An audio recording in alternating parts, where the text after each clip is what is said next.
2, a 1. I'm sorry. Hey, everybody, welcome to Read This, Read That.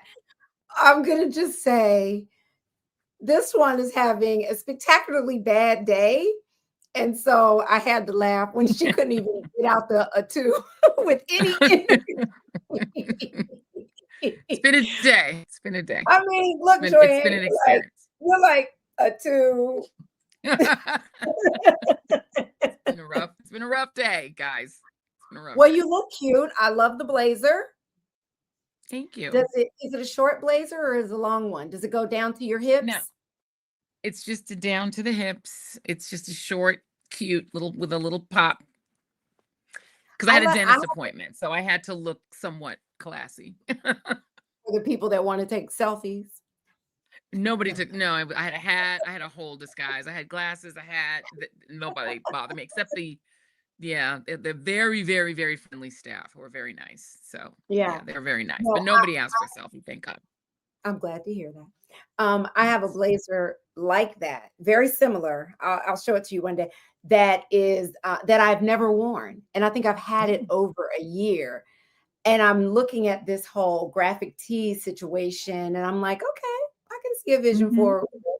I love it. Like I bought it because I loved it, but I've just yet to wear it. And so now you're inspiring me with your dental fashion. Why are you breaking up for me? Are you breaking up for me? Okay. All right. Maybe it's me. It's probably mine. It's probably my Wi-Fi is bad, but do go on. I think it's me. People are asking if Bob is behaving, the tooth, since you went to the dentist. Camille, is it me or is it her? She's frozen right now. Okay, you're having the Wi-Fi issues, or you're on your end, according to Camille, Joyanne. Yeah, it's me. It's definitely on my end. It's definitely on my end.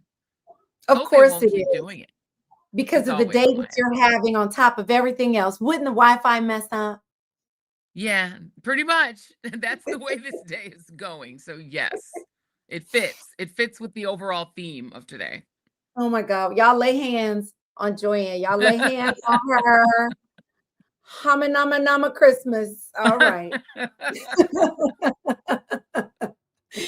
Hey, y'all. Hey, cousins. Hey, everybody. Welcome to Read This, Read That. Before we came on, before we joined the show, we, we're on here live and prepping, and Joyanne was having some tech issues and she was just in a little mood. So I don't know what's going on, except for she's having a spectacularly bad day.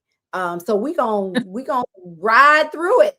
Watch by the end of the show, she's gonna feel better. Sometimes you just gotta push through. You gotta push through. You gotta push through. What you gonna do? What you gonna do? Your day not gonna get better because you're not happy about it. That's just the way. Girl, ain't that the truthest Rufus? That is so true. Okay.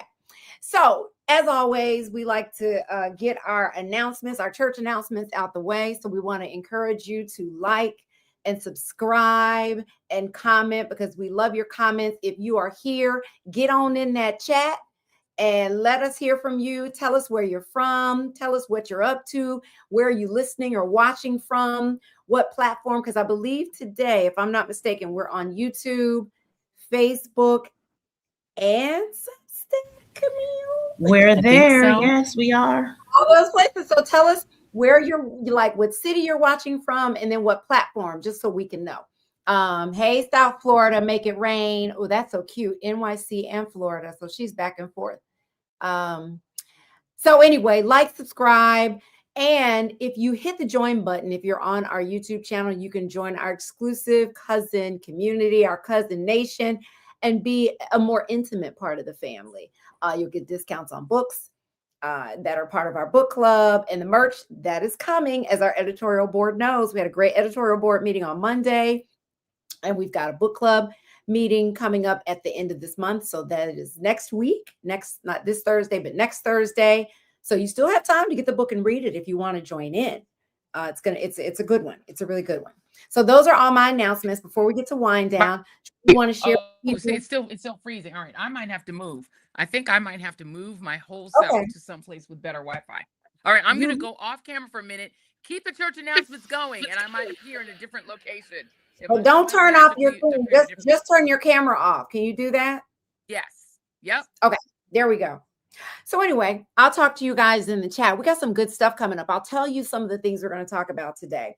So we're going to get to the issue need to know, and we're going to talk about the Michigan Senate race and the controversial decision to many to endorse one of the candidates there by the CBC, the Congressional Black Caucus. A lot of people mad about that. It ties into AIPAC and Israel. So we're going to get into that. Then we're going to talk about Nolan Wells's funeral yesterday.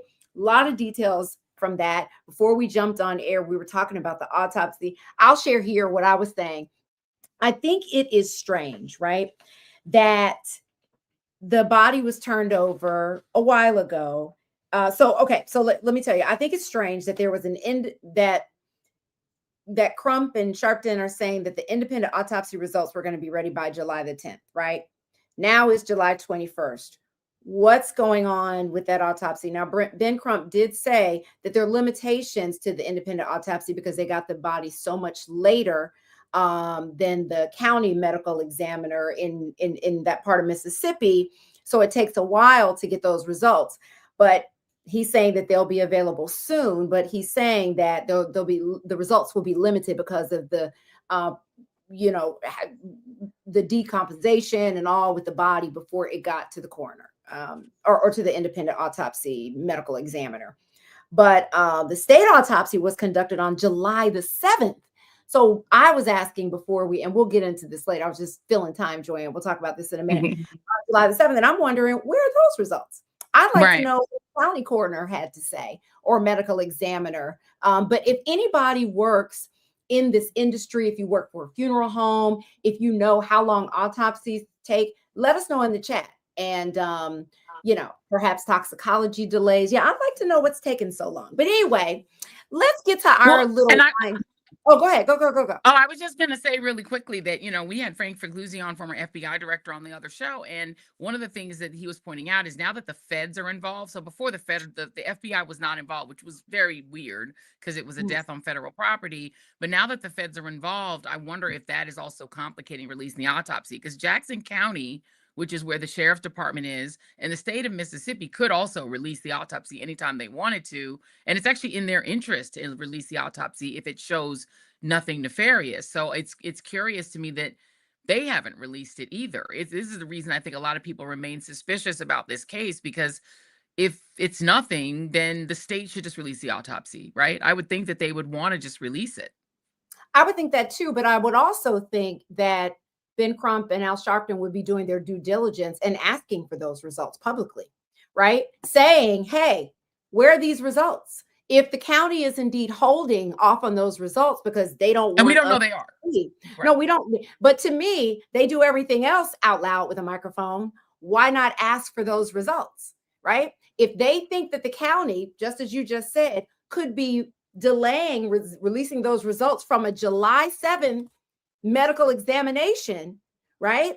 Why aren't they saying publicly, hey, let's see these results?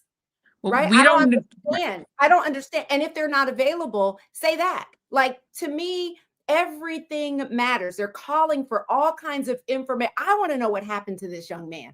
Everything matters. So my thing is, as they're asking for more video, like TMZ posted a new video today, as they're asking for all these things, I think most importantly, what matters are the autopsy results. HR 6MR says that Ben Crump has asked for it, and he said that publicly, that he's asked for the autopsy results. So I will text him and double check on that, because the other thing that I wanted to know, and I did text Ben about this other question, is did any of the boys who were with Nolan go to the funeral? Because it'll be interesting to see who showed up for that funeral. Which of his friends were there. I'm just curious about that one, because allegedly the girl who he was supposedly staying over to see with, which again, we don't know that that's true, that he was allegedly staying with, has contacted the mom. Mm-hmm. So that's interesting. So there's a lot. It just, the story just keeps staying weird as far as I'm concerned. Yeah. If I were the mother of one of those boys, that was on the boat and they didn't have anything to do with it. Like, let's say maybe another kid did, but I was the mother of a boy that was saying that, they loved Nolan and he was their friend and wanted to go to the funeral. I would be hesitant based on all of the hate that has come towards those boys to let them walk into, like, I would talk to Nolan's parents and say, is it okay? Do you want us to come? Yeah, that's true. You want us to come because it might be a distraction for them to be there. Rather than show up. But there's and it might be painful for the mom for those boys to be there at that point. Maybe it isn't the right thing for them to have not gone. Yeah. So who knows why, what the circumstances were, we just have to wait. That's why facts are so important. It's like we can speculate about so many things, but it all comes down to the facts. And that's why I'm glad that Ben Crump has asked for that, but I wonder what they told him. Ben has said that he's waiting. Oh, shoot. I missed that comment. Doggone it. Ben Crump has said he's waiting for the state to release their autopsy report first. Although they're still finalizing their independent. Okay. So I wonder what's in the state so long then. I'd love for somebody to ask them, or for, the sheriff to, like, for them to press them on this. Like, has anyone seen what the state has said about what's taking so long with this autopsy? Because July the 7th, that's a long time, even with toxicology. Even if you're waiting for those to come back, that's a really long time. So anyway, I guess we went ahead and had that conversation. But it's interesting also that Nancy Grace is, she's been covering it a little bit, but a lot of people are realizing that she's covering it. But it's not that she has uncovered anything that's new with her coverage thus far, but people are just, the internet and Black people are just so excited that Nancy Grace is on the case. And I don't know why, because my thing is she's jumping on it because it's a case that's getting a lot of attention. And I don't know why anybody would be excited. I've never seen a particular interest in Black lives by Nancy Grace. So I'm curious as to why I've had a couple of us send me this clip of her and people being very excited that she and TMZ are on it. It's like, since when are TMZ and Nancy Grace particularly interested in Black Lives Matter? I don't think any of them were really particularly, vigorously covering Black Lives Matter. So I'm not sure why we're excited that that lady's involved. That's just me personally. I'm skeptical of her. I think she's on the trend now. Yeah. I mean, I think mainstream media too was not covering this as much as independent media was. And then because the story was getting so much traction, I think people on social media were talking about it, that they felt like we need to cover this too. So I think a lot of people are playing catch up. I don't know. I've seen Nancy Grace. I don't know how far back her stories go. I don't know when she started covering this. I don't think it was yesterday. It was recent because she just did a whole compilation of the case. But I'm like, where you been? Like, she suddenly jumped on. I think she's jumping on it because it's lots of people are talking about it and she wants to be involved. That's my personal impression, but I could be wrong. Yeah, I don't know, that happens in the media. People will grab onto a story late, but I think that because Nancy Grace is known for a particular style of getting, as a lawyer and someone who really gets to the bottom of what's going on criminally, I think that's why people are excited that she is, whether she wants it, someone's saying she wants it for engagement. I don't care why she's doing it. If she can come in and flip the tables and get more answers, I'm not mad at it. Someone said, I read online, that their father is an adult saying this, their father, a MAGA person, really was kind of like, I don't care about this Nolan Wells story. But when he saw Nancy Grace on it, he changed his mind and said, and I'm paraphrasing, this must be important. We need to know what happened to this young man. I mean, listen, it's somebody's comment, just like the comments here. You just take them. I'm not saying that Nancy Grace is going to be the savior, nor is TMZ, but TMZ has been covering this for a while. They're not stepping into it. They've been, I don't know, they've been covering it for a while. So I welcome anybody who can come in and provide answers. I say the more the merrier. I'm not put off by it. I know some people are, including you with your cute self. But listen, I say That's do my it. personal feelings about Nancy coming in. But also, I Yeah, just think she's cloud listen. chasing. She's cloud chasing. She wants to Yeah, get in on it. But anyway, we'll leave it. She's jumping on it. Well, welcome to the pool. Whatever. you're We got a welcome. timer, so If she whatever. gets an answer that we don't have, come on then. And but Somebody here's saying, the. what I'm was gonna that? just say this: if Yeah, go, she go. gets an answer that the rest of us can't get, it's the white ice is always colder thing. Are these families gonna say more to her because why? Because she's a white lady from TV than they would say to Don Lemon or me or Rome. It's like we're all journalists, so it's like, are they gonna say something special to her because she's a white person? That's a Possibly. that's It's that's unfortunate, but sad. you know as well as I do. Momo D66 said timer. Who that Momo lady, D66 Harpo? is in our. So let me tell you all what's going on with the timer. So we're trying something out, and those on the editorial board know about this. And this is why we're doing this, because we want to be able to get more stories to you. Some people like when we go on and talk about various things. And sometimes we will do this like we just did with Nolan. We went a little bit over the timer, but the timer is just to kind of keep us mindful, because I think we both suffer from time blindness, where we're just talking about something and we don't realize has it been 5 minutes or 25 minutes. So Yes. that's kind of just to help us be aware. Oh, we've been talking about this for 10 minutes, because sometimes we don't know. So we're trying it out. Our editorial board was all over it. They are, so they know what's happening. So that's why Momo D66 was like, timer. And these So are Zelul glasses, by the way. Zellool. It's just a very affordable glasses company. So I'm just letting you know. They asked me. People keep asking about the glasses. That's where I got them. I just ordered them they're online. so cute. Mine are Zelul too. A Zelul, like I can never, is it Z-E-E-L? I think it's Zelul. O-O-L, right? They're two L's. Yes. 2L, Zelul, Zellool. And they're inexpensive. I mean, they're cheap. That's why I like them, because they're not expensive. You can put your real glasses frame in them. You can put your real prescription in them, take them right to your thing. And they look, put your real prescription in. And good to go. Inexpensive. We love inexpensive. Girl, only glasses. I have lost so many expensive glasses, so many designer glasses. I will be on that website for my glasses and nowhere else, unless somebody's gifting me something, and I will welcome that. So let's get to our wind downs, because I think you have a really good one. Yeah, so my wind down is kind of a two-parter. So to part one, over the weekend, I had a chance to be a part of ViewerCon, which is absolutely amazing.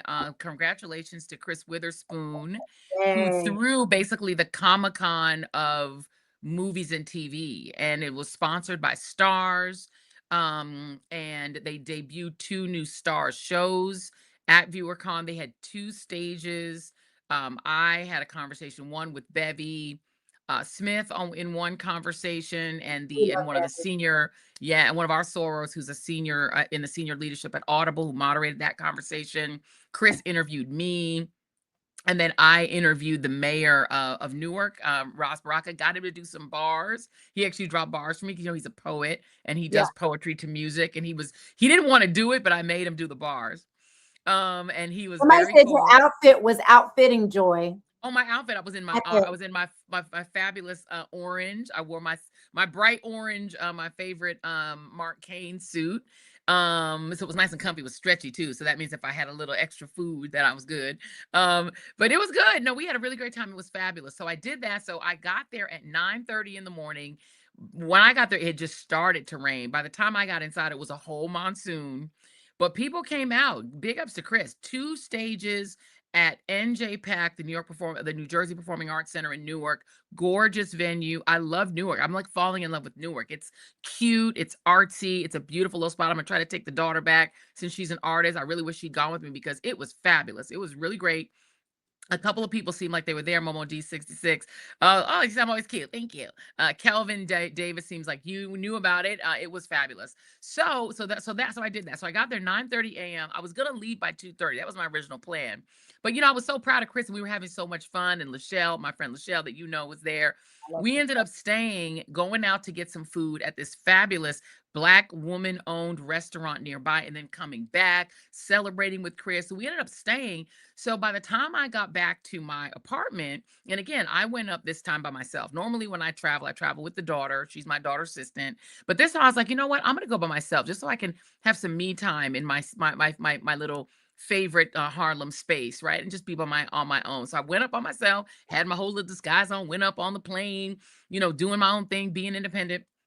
Really didn't leave the house. I was there for 2 days. I ordered pizza in. I wasn't going. I don't really go out when I'm home, like a, shut in. So I'm home every day ordering pizza. They actually delivered me 2 pizzas instead of 1. So I'm home. So I didn't have to order dinner the second day. I put it in the fridge and have pizza 2 days. So it's all good, right? So I get back to the apartment at, I want to say, after we hung out and did all the things, I probably walked in the door at 10 p.m. So this was like a 12-hour day. This was a long, full day. And so I'm hanging out in the apartment, ate the last, well, I don't think I had a chance pizza because we had dinner and did all the things. And that I fear nothing. I don't fear MAGA, fascists, monsters, ghosts. I'm fine with living with ghosts. I can live with kind of anything. The one thing I actually fear is bugs. And I have like a catastrophic, paralyzing fear of bugs. Like, it's the only thing I'm afraid of. I'm not afraid of bears, foxes, the devil. I'm really not afraid of any of them. Like, I'll just get a priest if the devil come. I'll just call on Jesus, call on his name, believe in my Lord. I'm not afraid of nothing except bugs. And I'm very fastidious about my apartment so that I can never have bugs, because I'm like, that is my sacred space. The one thing I'm not afraid of snakes, spiders, none of that. Just bugs. Okay. Especially water bugs. They terrify me. I'm terrified of them. I know they're smaller than me, but it doesn't matter. I'm terrified of bugs. Okay. So I'm in my apartment and I just said, you know what? I'm going to take off my makeup, have a nice, clean face, fresh face, go to bed, feeling good, had a great day. So I saunter into my little second bathroom, little bathroom in the apartment, ready to wash off my makeup, take out my little thing, turn into the corner of my eye. And normally I have bad peripheral vision, but I saw something black and about that big skitter out of the bathroom. The scream I screamed would wake the dead. I screamed bloody murder. Start screaming, jumped over the critter, ran in, and I had, by the way, I forgot the intro step. I had already changed into my night clothes. So I had my night clothes on, was in the bathroom with my night clothes on, jumped over the bug in my night clothes, grabbed my keys, and went the fuck out the door. So I'm now in the hallway. No, I went in the hallway. It's an apartment. So I'm in the hallway. That's what I mean.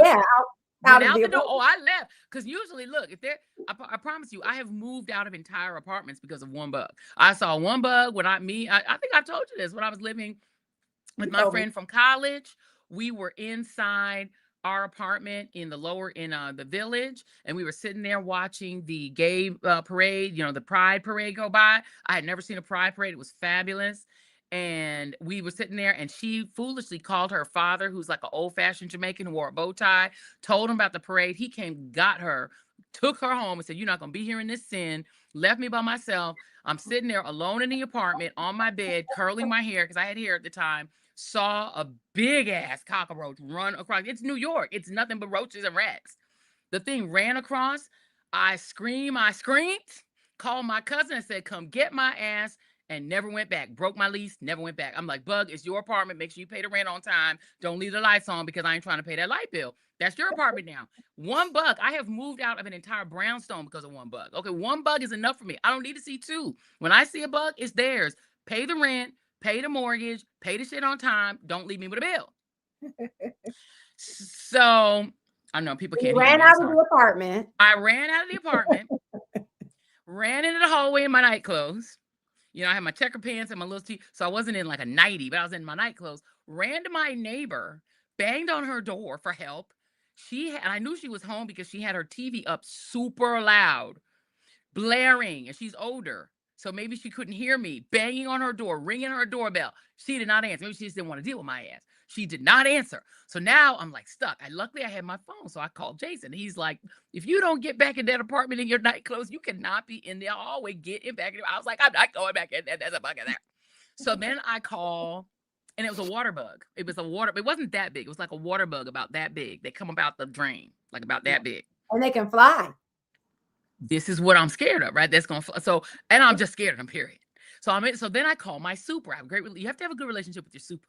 So I call my super. And again, I've had supers come into my apartment to kill a butt. Not here, but when I first had my first own apartment, first time I ever saw one of them little suckers, because we didn't have those in Denver. I never seen anything like that. We had grasshoppers, which I was also afraid of, but we didn't have nothing like that, what you have in New York. And I had to have my super back in the day come up from his apartment and killed that one bug that was in my other apartment the first time I ever saw one of those. And he had to bring his giant police dog up there. Remember the Italian guy I told you that lived on the first floor?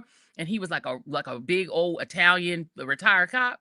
And I went down there and I was like, there's a thing in my apartment. And he was like, don't worry, I'm gonna come up and I'm gonna kill it for you. Don't worry about it, young lady. I got you. Let me come up and kill that thing for you. And he came upstairs and he said, where's the thing at? And I was like, it's and he said, don't worry about it. I got it. My dog, you know what he's got? He's got what they call a death grip. You know, if a criminal ever tried to get you, my dog would bite down on him and he won't let go until he's dead. That's my dog. He's a police dog. You know, he's actually a police sergeant. You know, they actually give him a title. And I was like, can you just kill the fucking bug? He was like, I got you. And he killed it. So then I never saw another one again. Baby, this one, the super, I like him. This is my dude. He wasn't home. He was like, oh man, I'm not in the apartment. I'm not there. Are you good for now? I'm not. And I was like, ah! So now I didn't know what to do. So my guy, Maurice, who always drives me when I'm in New York, I called him. He was driving us around all day. I called him and I'm like, Maurice, you got to come back. I can't go in my apartment. There's a bug in there. And he's like, I got you. He's Jamaican. So he said, I'm come back, man. Give me some time. I'll go come back. So he drops off my friend that he had, my coworker actually, Nitha, who was with me who was staffing me instead of with him. So he drops her off. It seems like it takes hours for him to come back. Hours, it feels like. I'm standing in the hallway. So I finally get up the courage to go back in and sneak back in, but I couldn't go all the way in. So I'm now right by the door. And I called Jason back and he's like, are you inside the apartment? I'm like, I'm inside the apartment. And he goes, don't freak out, but what's that over your head? I turned around and it wasn't a bug. It was actually like the little hole that was for the cable that goes in the room for the other room. But I had a full panic attack after he did that. I'm like, I can't even talk to you on the phone. Hung up, called the daughter in a full call the daughter. And she's like, you're going to be okay. She's talking me through waiting for Maurice to come back. Yeah. I stay on the phone till Maurice gets back. Maurice gets there, rings up, he comes upstairs, and he's not afraid of nothing. He's from Jamaica. They have these things everywhere. They're everywhere in Jamaica. They fly, they walk, they talk, they take out mortgages, they live like next door to you and bang on your door and ask for a cup of sugar. Like they're a giant monstrosity of a thing, but live in Jamaica normal. So he's like not scared of them. So he's like, make I find it for you, man. I'm walking through the apartment and I see it. I'm like, look over there. And he's like, then I see it over here. So I'm like, go and look it in the bathroom. He goes, I see it in the bathroom. No, he's walking through the apartment. I was like, you know what's going to happen, Maurice? The minute you leave, it's going to come back out because it's hiding from you because it knows you're not afraid. And he says, it might do, but you're going to be fine. It gone. It probably run down the drain and it ran off and it gone, man. It gone. He leaves. Not 5 minutes later, I'm walking toward the kitchen, right? The way my apartment is, there's a long hallway. There's bedroom number one. You walk through the hallway. There's bedroom number one, walk down a little further, bathroom, walk down a little further, kitchen, walk down a little further, opening, bathroom in the back, bedroom in there, other thing over there. So that's the apartment shape, right? So I'm walking, turning, coming the other way. So to get out, you have to pass the kitchen before you get to the bedroom, before you get out. This son of a bitch runs out and cuts me off from the door. Like a fucking ninja. What cuts you off? It ran out, and instead of running away from me, it ran toward me. Oh my God. By now, because when Maurice was there, I had armed myself with a thing of raid. Because if you live in New York, even if your apartment is never has seen a bug, you've got to have raid. You just got to have it just in case. And I've never seen an apartment. I've been in there since 2023. Never seen any bug in the apartment. But I went under the kitchen. I had the raid in my hand. When he left me standing there with armed only with the thing of raid. Because I knew the minute he left, it was going to come back. Baby, that thing ran out the kitchen and cut my path off. Like it wasn't going to let me out. Like, where you think you going? Exactly. So I screamed. I scream, and I'm like, how do my neighbors not hear me? If I was being murdered in here, they would just let me die. They were not trying, no one came. I screamed to the hills of heaven, the highest hills of heaven. I screamed, but I was screaming and spraying, bitch. I screamed and I sprayed a bitch until it died.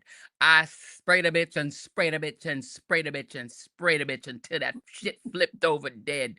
But I still didn't believe it was dead because it was still between me and the door. So now I'm on one side of the carcass and the door is on the other side. But I'm like, bitch, I'm leaving. That dead bug on the floor is now the owner of this apartment. It better pay the rent on time and don't allow my electricity to get cut off. Don't allow shit. It's yours, dead bug. I know I killed you, but you live here now. I don't. I'm going to a hotel. So I now have to call my child back, and I'm having a full panic attack, like a full can't breathe, can't talk, stammering. And I know the only person I can call is the daughter because everyone else is not going to take me seriously. So she's like trying to counsel me into strengthening myself to get the hell out of the apartment. I even tried calling my son, but he didn't help either because, men aren't helpful in these situations. So she's trying to help me counsel myself. I literally then had to like summon all my courage to go back in my room, throw all my clothes into my suitcase, shaking everything out to make sure there wasn't a friend of the bug, left my eyelash things, my Mara Porter lashes, left everything behind, honey. And if there had been a child or a dog in there, I'm not sure I would have took them with me because I'm like, I'm out. Well, I would have took a child. Maybe I would have took the dog.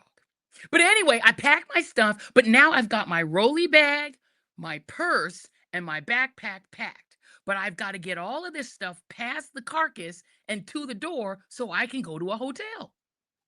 The carcass. It took at least a half an hour for me to summon up the courage, crying and screaming, to be able to pick up all my shit, get it past the thing. Because here's what I was afraid of. I had sprayed so much as I sprayed that bitch to kill it that the floor was slick with bug spray. Yeah. And if I had slipped and fallen, people would have come to the apartment and found me dead beside the bug. Because if I had fallen and touched that bug in any way, I would have promptly died. And what they would have seen would have looked like a murder-suicide. Me laying beside the carcass of a bug that I killed, and then it killed me with just its presence alone. And so I summoned all my courage and all my strength to pick up all 3 of these bags. And I ran, jumped over the fucking thing, didn't slip, went out the door, into the elevator, downstairs, and then I called my assistant and was like, get me a fucking room. Went to apartment. She was like, I'm going to start looking. But I was like, I can't even stay in this building. So I go to the Renaissance Hotel, which is not far from my apartment, to see maybe they have a room. I'm just going to take my chances. I got to get out of here. Get there with all of my stuff like a hobo, like a sad, homeless hobo. Go upstairs. They have the loudest music playing in their little bar area, which is right by where you check in. At this point, I don't even care if I get recognized. I just need a room. I go upstairs and all I'm hearing is dunk, dunk, dunk, dunk, dunk, dunk, dunk, dunk, dunk, dunk, dunk, dunk, dunk, dunk, dunk, dunk. So I'm like, hello? Dunk, dunk, dunk. Hey, I need a room. Dunk, dunk, dunk, dunk. Hello, can you hear me? Dunk, dunk, dunk, dunk. Funk, funk, funk, funk, funk, fuck it, funk, fuck it, funk, funk. I need a room. Fuck it, fuck it, fuck it. They were like, man, we ain't got no rooms. You don't have a room? You don't even have one room? Mm-mm. And when Black people just don't want to give you customer service, they just don't give a fuck. She was just like, mm-mm. Tung, tung, tung. I was like, fuck you then, friend. And I leave. And then I go back downstairs, and the guy who's like the doorman downstairs from the upstairs, you go up one flight to get to the lobby. I'm back downstairs without the noise, but then the guy who's the doorman is like, I'm gonna help you. Total New Yorker. He goes on his phone and starts trying to call hotels to try to help me because I think he just pitied me. And he's trying to help me find a hotel. My assistant's trying to help me find a hotel. Long story short, I'm going to end the story as I finally used all my remaining Marriott points. My assistant booked my ass in the Ritz-Carlton. And for the rest of the night, I stayed in the Ritz-Carlton. Dear friend of mine who was in town, who was actually supposed to stay with me at the apartment. I told her, don't leave where you are. Don't even come to me because until I find a place where we both stay in, don't even move. So she waits, Lachelle, and she had to leave early in the morning. So I got a Ritz-Carlton room. We got 2 beds. We had a slumber party. We went down, got toe up drunk, and survived. The next morning, she was gone with the hills.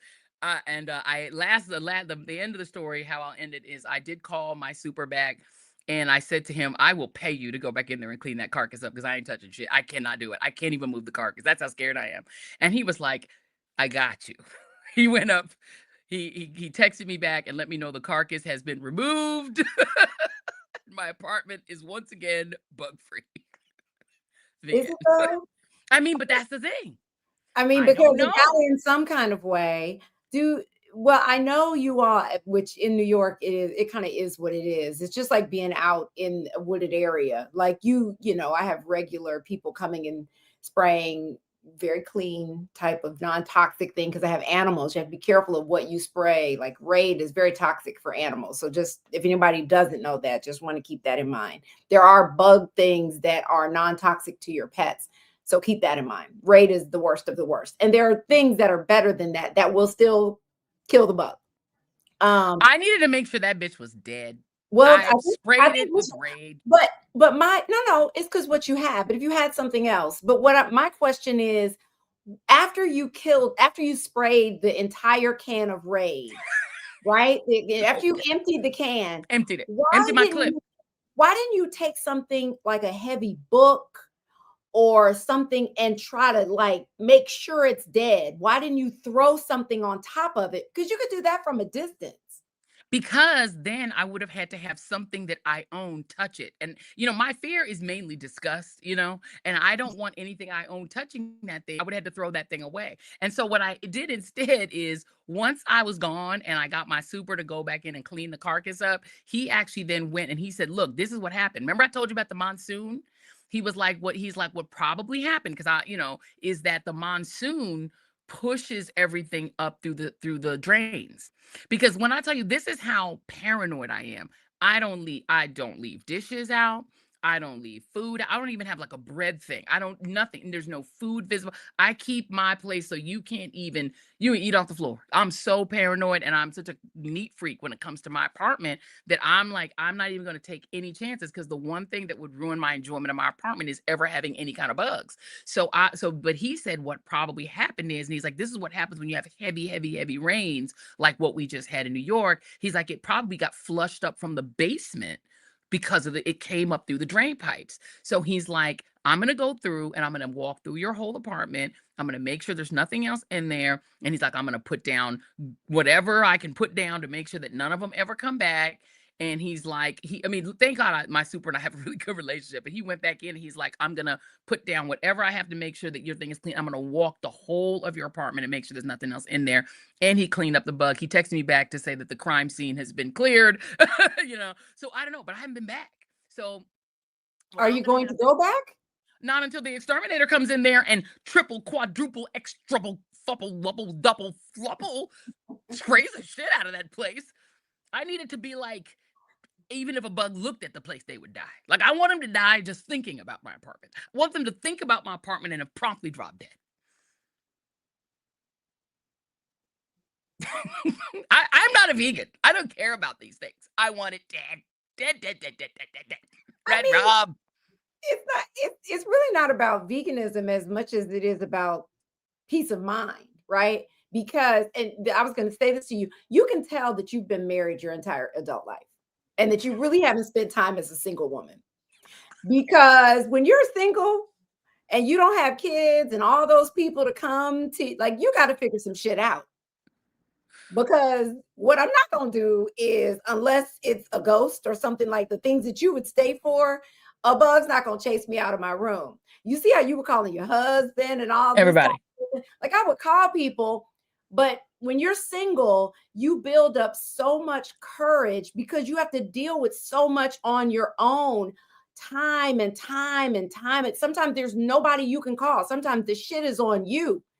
And you build, like, when I first moved back home, and I'm still like, I don't know how I grew up here in Georgia, because I'm sick of the bugs every time I walk outside. Like, I'm ready for it to get cold. I hate summer now, officially. I hate it. Yes. The bugs, the mosquitoes, especially. Ooh. I just don't like, I'm not a fan of bugs. But I saw a water bug like, how long? It's probably the end of last year, but I had gotten to the point, because when I first moved back, I was terrified. There were spiders everywhere before I got the exterminator, because even when they first come, it takes a while for everything. So I was constantly dealing with spiders. And so I remember the first time I had to get a jar and trap a spider and put the thing over and take it outside, because I'm trying not to kill them. Right. This is you're nicer than me. I saw the water, girl. Now I'm at the point. If I saw a water bug, girl, I went and got a can, some paper, put it on top of it, slid the thing, took it outside, and said, "Live your life." Why would you let the water bug live? That is crazy. They got it. No, ma'am. No, ma'am. No, ma'am. No, ma'am. No, ma'am. I would tell you right now, people are asking, did I name the bug anything? Yeah, I did. Dead ass bug. Dab. Dead ass bug. Him dead. But even if you don't do that, right? Even if you don't do that, I like, to me, to leave and go to a hotel. I went to when I tell you I ain't got no points left, but I slept well on a comfortable Ritz-Carlton bed. I sure did. I sure did. I got you. Well, that was some wind down that you had there. You said you had a doozy, and that was a doozy. Wow. DAB, dead ass bug. And I promise you, look, if I go back, I'm gonna walk around every day with a giant can of Raid, and anything that moves is getting killed. Well, I'm gonna send you something else to use instead of the Raid, just so you're not breathing. It might not kill it. No, you two, no. No, it might kill. No, it'll kill it. It'll kill it. The Raid is. I want you to Google. Everybody, take a minute. Google the chemicals in Raid. I'm not saying don't kill the bug. I'm saying you don't have to use Raid. There are other things that would. You know what to kill a bug? Hairspray. Not certain enough. Not certain enough. Oh, because I need surety. I need certainty. Their little legs will get stuck together. It can't move. Good. Good. I hope it hurt. Little motherfucker. Ruining my peace. Ruining the peaceful sanctuary of my Harlem abode. It deserved to die. I have heard about the peppermint oil. My super did tell me you get peppermint oil. And yes, peppermint oil, lavender oil, and lemongrass oil, and you can pour it down the drains. Because, the thing is, again, New York is just one big city sitting on top of a sewer system and drainage system. And so New York is like Bug City. Yeah. And so, listen, say to kill a bug. This is why my firearm is not in New York. I promise you, I would have shot the crap out of that bug. I would have been shooting. They would have thought I was Medea. If I had a gun, honey, trust me, I would have been shooting. I would have shot my whole apartment up. Your neighbors would have got a kick out of that, particularly if it went through the wall. Maybe they would have come out. Maybe they would have come and helped me then if they heard guns. If it went through the wall. Maybe then they'd come out, because sure as hell didn't come out and help me then, did they? Please never take your gun to New York. This is why I don't. Because I said Joy don't give a damn. Or maybe I need a cat. I was saying to even Jason, like, maybe I need to come down to get a cat. Like, maybe I actually need a cat. That cats, when I tell you, that's how I found that snake in my room.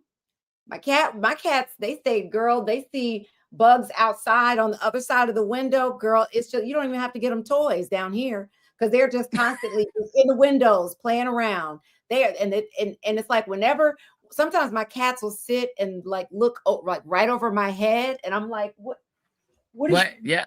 What are you seeing? What are you seeing? Like they're watching things. So yeah. Mr. Isis used to do that in Florida. Mr. Isis was good about lizards. If there was the little tiny lizards would get in the house. I'm not scared of lizards, but Mr. Isis would, and we'd be like, don't play with them. Just trap. That one I would trap and let out, because the Isis would toy with them and then want to kill them, but take their time. Like, don't do that. You'd be torturing them. But Mr. Isis would check for them and try to get them. Mr. Isis would get him. He would go for little. If a little frog, the frogs would be stuck to the outside of the window, and he would be trying to paw at them and get them. A cat is very useful for that. Cats are great. I love them times 8. But they will bring in dead mice. That is very true. They will bring in dead mice. If they go outside. My cats don't go outside, so I don't have to. They're not bringing me no treats. Thank God. What are you drinking? Well, you didn't say what your beverage. Hi-oh! I'm drinking Hi-oh watermelon lime flavor. Hi-oh! Leslie says I should be drinking hard liquor. I should be drinking brown liquor. I'm surprised you made it here today. I'm so proud of you. Can I just say the last thing I'm gonna say? No, I've been having a shitty day, y'all. But my nightmare that I had, I was having a daymare. You have daymares while the bad thing is happening. Yes, a daymare. My daymare is that I would see the bug and accidentally have the raid going the wrong way and spray the shit out of myself, myself in my own face, and then trip and fall on the bug, and then the bug would be crawling on me, and then I would have a heart attack and die. Like immediately. And then again, it'd be murder-suicide. They'd find me I'd be laying there like this, and the bug would be laying there like this. She killed me. And I'd be like, he killed me. We killed it. Murder-suicide. Killed each other. Two dead. They would just find it, and they would draw like the crime scene, the police chalk around the two of us. And they'd be like, ma'am, she lived a good life, but she killed a bug and then it killed her. Murder-suicide, guys. I think this is a closed case. Dun dun dun dun dun dun. Bum bum bum bum bum bum bum. Taking you to jail. I sing that song. Taking you to jail or whatever it is. I can't think of the word. That thing is so funny to me. I love that guy, that DJ. Yes. Anyway. Okay. What's your wind down? Hopefully it doesn't involve anything more living. Because look, we had too many encounters with living things. I know you need some animals in your abode. Okay, so my wind down stems from last week. So for those of you who were here last week or went to watch the team replay, there was a young lady in the comments that was saying to me that I'm paraphrasing. I don't know if she's here today. If you are, Rosalind, say hello. I don't remember what your handle is. But she was saying, somebody said Law and Order Bug Victim Unit. That's good. Yes, officer, I definitely. Neil, that's the title. That's the thumbnail. That's the thumbnail right there. Yeah, I killed him. He deserved to die. I hope he burns in hell. That's you yelling at reporters. And I do it again. And I do it again. And I hope he burns in hell. Inhale. Inhale. Okay. So last week there was somebody who commented. Somebody said, "Jackie, don't skip her wind down." I just might at this point. No, do it because I know it. I actually know what we normally don't know what each other's wind downs are, but I know what this one is. Y'all need to hear this. This is a good one. Yeah, because I had to call her because somebody was in the comments and they were telling me, and I'm paraphrasing. She was saying, "Stop interrupting Joy." And I think there was something else that she said. I think she was trying to hear something, and I went off a little bit and was like, "Listen, this is a safe space for us. Don't come on here telling us what to do." And blah, blah, blah, blah, blah. Y'all know how I am. Those who have been here, y'all know how I am. So I have some words. And then, people in the comments were like, "I wanted to hear what Joyanne said too," and blah, blah, blah, blah, blah, and all of that. And I was like, okay, we don't let Joyanne speak. Y'all notice I did not interrupt this bug story. I let her talk for an hour about her bug. I did not interrupt. But so, and then after that, so if y'all saw last week, I was like, well, I'm just gonna sit here and let her talk because y'all know she can talk to in a closet. And she'd be in the coffin just talking, having a whole, and then, girl, and I so true. You would be just talking. So she was talking and I was just sitting back, and then she thought I was frozen. I was like, "No, I'm waiting for you to finish." So, I was being petty. So anyway, so that whole thing happened. So fast forward to the next couple of days, and I'll get tagged on Instagram in a video. Camille, do you want to play the video? Or do you want me to describe it first? I did not have getting into an internet argument with Jackie Reed on my bingo card. but it happened. Picture it. The Read This, Read That live show on YouTube. We can't see it. We can't. You had it in the little spot with the counter. Yeah, hold on 1 second. Yeah, make it full. Okay. But basically, she made a video about and Joy are having a heated discussion about Scott Jennings getting on CNN and lying about talking to Mitch McConnell for 20 minutes, allegedly. Now, Jackie mentioned how Scott should be fired from CNN because he's getting on there lying and they shouldn't let a journalist come on a show like that and lie. Well, Joy said that Scott is not a journalist, he's a pundit. And she was trying to explain the difference between the two, which I'm sure Jackie knew, but Joy was just trying to give her explanation of it because she started out as a pundit before she became okay. So anyway, journalist, and she was just trying to give detailed explanation on. Okay, so she went on, but at the end, and before I even watched it, I called Joyanne. I was like, "Girl, this girl made a video and put it on social media and tagged me." I was like, because Joyanne gets a like crazy reaction to the things that she says, so she deals with this stuff more regular than I do. So I was like, "Girl, what am I gonna do?" And she was like, "And it was a day where you had a show. It was that Wednesday." Yes. And so I was like, watch it when you're done with the show. I was like, do your show prep and watch it when you're over. And I talked to Camille. I was like, I sent it. I was like, I don't know what to do. So then while I was waiting on you, I was like, watch it and tell me what I should do. But I'm the most impatient person on the planet. So I was like, let me watch this video. And I wish can we play the end? It's not that long. Can we play the whole thing without starting from the beginning? Yes. Camille? Okay. Yes. Because I want people to see how it ended. Yeah. Okay. Hold on 1 second. Okay. Okay. Because how it ended dictated the next thing that I did. Yes.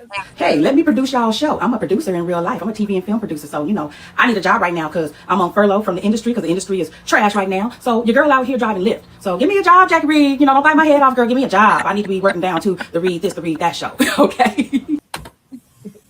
And she was so sweet. I mean, adorable. You watch the whole video, and I think I put it in my stories, but we'll post it on the Read This, Read That IG and on our short.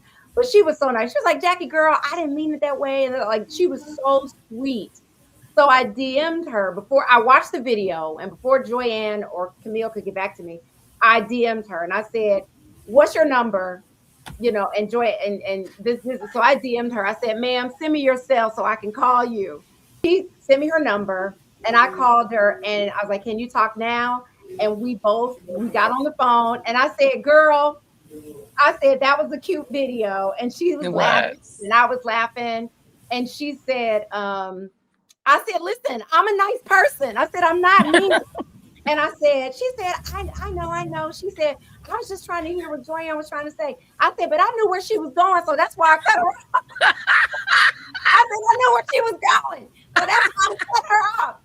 And I explained to her, I said, we just hate, I said, both of us. I said, Joyanne gets it more than me and not necessarily in this space, but in the life of being an on-air personality, you get so much feedback from people that you don't necessarily want. And people take liberties sometimes and they feel like they can come at you and say anything. So I was like, okay, I'm defensive. And I apologized to her.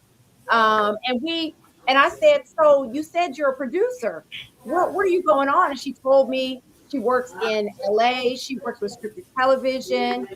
And who has their microphone open? Is that Camille? Camille, is your mic open? Yeah, Mike, shut your microphone, Camille. Oh, okay. There we go. So we talked about what she did for a living. And so she's a show producer, like a scripted show producer. She said she worked for Tracy Edmonds, but she said things were slowing down in Hollywood. So she really wasn't working. And she was telling me she was relaunching her podcast and she had put out a couple of episodes. And I said, well, what's the podcast about? And she started telling me what it was about. And I was like, well, listen, if you ever want me to be a guest on your podcast, I don't mind doing that. And she was like, I would love that. I was like, well, we could talk about TV shows. Yeah. And so I said, okay, let's think of a TV show that you like and I like, and I'll come on your podcast and talk about it. So now we have each other's numbers and we're texting back and forth. And she's like, well, what about this show, Lioness, which I think is on Netflix. Or one of them. Netflix or Hulu. Or it might be on something else. Hulu. Anyway, Yeah. Mm-hmm. It's one of them. So she was like, what about Lioness? So now we're texting because we BFFs now. And I commented on her post. I was like, see, what happened was, and she was like, it's all good. We're BFFs now. Like we are. So we're texting back and forth. And I said, well, let me watch it and make sure I like it. So I watched like 3 episodes. I was like, girl, I'm in. I'm almost through with the first at Paramount Plus. Somebody said, yep, that's it.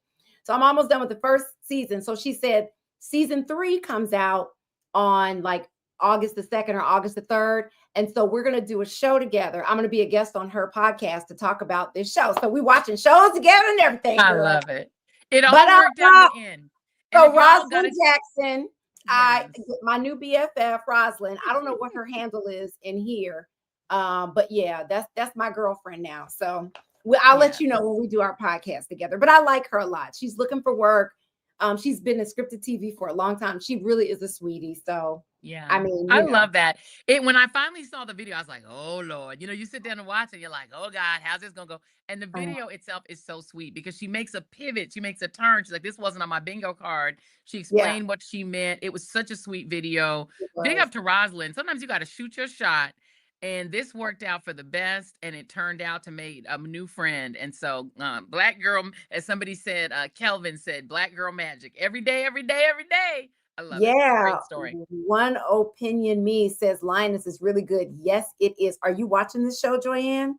I do. I boycott Paramount Plus, so I cancel Paramount Plus because of the Ellisons. Yeah, I don't watch nothing Ellisons. I'm even back to boycotting BET because they own it. I'm done. But I do not boycott Rosalind. And if it ever comes on one of the other platforms, because sometimes they jump platforms. Stuff will start out on one and it'll jump on the other one. So if it ever jumps on one of the other ones, I'll check it out. I've heard it's very good, Linus. It's really, really good. I would say for those of you who do have Paramount Plus, and you can also buy a lot of shows on Apple and Amazon. I know you don't do Amazon, but on Apple you could buy it. You could buy it somewhere else. Yeah. Anyway, it's worth the watch. Zoe Saldana is amazing in this. Nicole Kidman is in it too. It is. I didn't know what I've seen like ads for it and stuff, and not really a trailer, just like a poster for it. So I didn't know what it was about, but I love this show. So that's the other thing. Rosalind turned me on to a great show.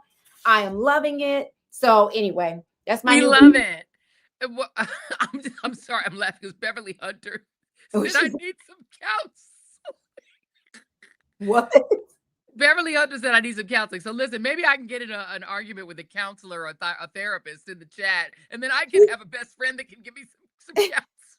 Because Beverly said I need some fucking counseling. She said you need counseling. I thought she was saying that she needed it. No. You good. No, I thought Beverly was saying my Beverly. You are the counselor. But no, I think this is awesome. That you made friends with her. I think it's great that this turned out so beautifully. This is what sisterhood is, because this is us, right? This is how sisterhood and Black girl magic and Black girl friendship works, and I love it. I think it's fabulous. I know. Our new cousin, Rosalind. I know. Rosalind. She was so sweet. I like her. So I'm gonna be on her podcast. So I love to be able to share. Young people said this is the good one. This is tea, and this is applause. I thought this was tea. No. I think this is tea and this is applause. Oh, what is this? I saw somebody saying what this is, because in sign language, this means something specific. So it's like, and so that means, no, is this eat? So it means you ate. Oh. Like, I don't know, but this means something. Anyway. Oh, you ate. Yeah, oh, you're right. Maybe it's ate. You ate. Yeah, it's supposed to be. So it's not this finger. It's this finger. Yeah, because there's this one and there's this one, and I think there's this one. You ate down. One is clock it. Yeah, you ate down is this one. This is that finger there. Someone's explaining it's sign language for eat or whatever, and so that means you ate it. You ate that. Yes. You ate down. Thank you. Yes, y'all young people, let us know. Y'all hip people, let us know. Because Lord knows we don't know. We're trying to learn here, trying to keep up. Wait, what happened to the countdown? Okay, we in the 4 o'clock hour. We're supposed to get to our topics. We got topics. I know, but we don't do the countdown during the wind down. Right, you're right, because we can talk as long as we want. Yes, Joanne, you can with all your context and tell me wormholes. I know it's true. It's ridiculous. It's cute. It's the ADD in you, which I love most. Yeah. Because I see game recognized game, so I see the ADD. I have it. Oh, I have ADHD bad. Yeah, you and me both. So we do have some topics to get to. And Joyanne, I think you're going to start us off with and I'm drinking Cycling Frog, you guys, which has your THC favorite. in it. This is the wild cherry, so I'm already getting a little buzz. I love getting a buzz that is not related to alcohol, but to weed instead. So very happy with it. Love it. Okay, so let's get to our topics because we do have a lot to get to. We already talked about Nolan, but let's talk about the Michigan Senate race that's getting a lot of attention because of the AIPAC involvement, the CBC involvement, and Joyanne, just bring us up to speed on what's going on with that story because it is one you really need to know. Yeah. So Abdul Al-Sayed is the progressive candidate. The other woman's name is Haley Stevens. She's a 4-term congresswoman that is the AIPAC endorsed candidate, but it wasn't AIPAC itself. It's United Democracy Project, which is AIPAC's fake PAC that they created to sort of hide themselves behind another name. They have a few of them, United Defense of Israel. They have all these other ones that are also AIPAC. And that there's a few things that are happening. If you live in Michigan, Barack Obama has not endorsed Haley Stevens. Haley's UDP, United Democracy Project, which is AIPAC, has put out an ad that makes it look like Obama endorsed Haley Stevens, she was the czar for the auto bailout. So she worked with him on the auto bailout, and he praised her during that, but he is not endorsing this. He's in Martha's Vineyard minding his business. He is not endorsed in this race, but they're like pretending that he endorsed her. So that's ugly. There's also every time Abdul Al-Sayed sits down for an interview, they ask him if Israel has a right to exist, which is irrelevant to Michigan, which he keeps saying, I'm running for senator of Michigan. I'm not running for president of, Israel. Like, I don't know why you're asking about Israel. Every time he sits down, they ask him Israel, and he's like, this like they did Mamdani. So it's an interesting race. Some polls show her ahead. Then the Congressional Black Caucus PAC, which is not the Congressional Black Caucus itself, dipped in and endorsed Haley Stevens, which I found very disappointing. Why? The reason they did it, yeah, because the Congressional Black Caucus PAC, people don't really know it's not the Congressional Black Caucus itself. It's their political action committee, but everyone doesn't know all that. People just know it's the Congressional Black Caucus. It sounds like now Obama has Stevens and Black Congress people have endorsed Haley. That's what it looks like. And that's dishonest, but it also shows you that the CBC PAC always endorses incumbents. They're treating her like an incumbent because she's a sitting congresswoman. That's why they endorse her, not because her policies are better, not like she's going to be better for Black people. Michigan, especially Detroit, is one of the blackest cities in America. I think it's the second blackest city in America, 80% African-American, the first being Jackson, Mississippi. This is a very Black, and then there's also Dearborn, which is the most Arab city in America. So the reality is, to me, the person with the policies that actually would change the lives of Black and Arab American people the most would be Abdul Al-Sayed. This lady is just going to give Israel more bombs and let Israel more money to train our cops to beat up and kill us. I don't understand why anybody Black will be voting for Haley Stevens. So I'm just saying my shit you need to know is if you're in Michigan, vote for Abdul Al-Sayed, not Haley Stevens. Yeah. I mean, I'm glad that you made that distinction with the CBC, but so are they two separate bodies like the NAACP and the Legal Defense Fund? Or, are they two separate entities or are they governed by, right? You know what I mean? Like break that down because I don't understand that part of it. Because I thought even though I knew they were separate groups, I didn't know they operated as an independent entity. Correct. It's not quite separate. Not quite. So the difference between NAACP and Legal Defense Fund is that Thurgood Marshall got frustrated being in the NAACP where he was doing his litigation from, even when he did Brown versus Board of Education. He did it as an NAACP lawyer, but he eventually got frustrated with the bureaucracy in the NAACP, and he formed a completely separate organization called the NAACP Legal Defense Fund, which formally changed its name to just LDF. NAACP Legal Defense Fund is a completely separate. It has its own LLC. It has its own corporate identity. It's a totally separate thing. They just share the name. It used to share the name NAACP. That's the only, and they both had Thurgood Marshall in common. When he was formerly with NAA. With the CBC PAC, because the Congressional Black Caucus is just a formal group of Congress people, they had to form different formal organizations to do other stuff. So they have a CBC Foundation, which does only charitable stuff, and they have a CBC Political Action Committee, which can do political endorsements and stuff collectively for the group. So the CBC, I think they sit on the board of the CBC. They're very influential over what the CBC PAC does, and they don't really do anything without each other. They really work in tandem with each other. So to me, they act in a lot more close. They act more closely and in more alignment than LDF and NAACP, if you know what I'm saying. Like NAACP and LDF are cousins. CBC and the CBC PAC are siblings. Yeah. I absolutely hate when anybody who's on air asks a candidate or tries to make a point or have a gotcha moment by asking, does Israel have a right to exist? I think anyone who asks that question, particularly if it's a Republican that is a Trumper or a MAGA, you should ask them in turn, did Donald Trump lose the 2020 election?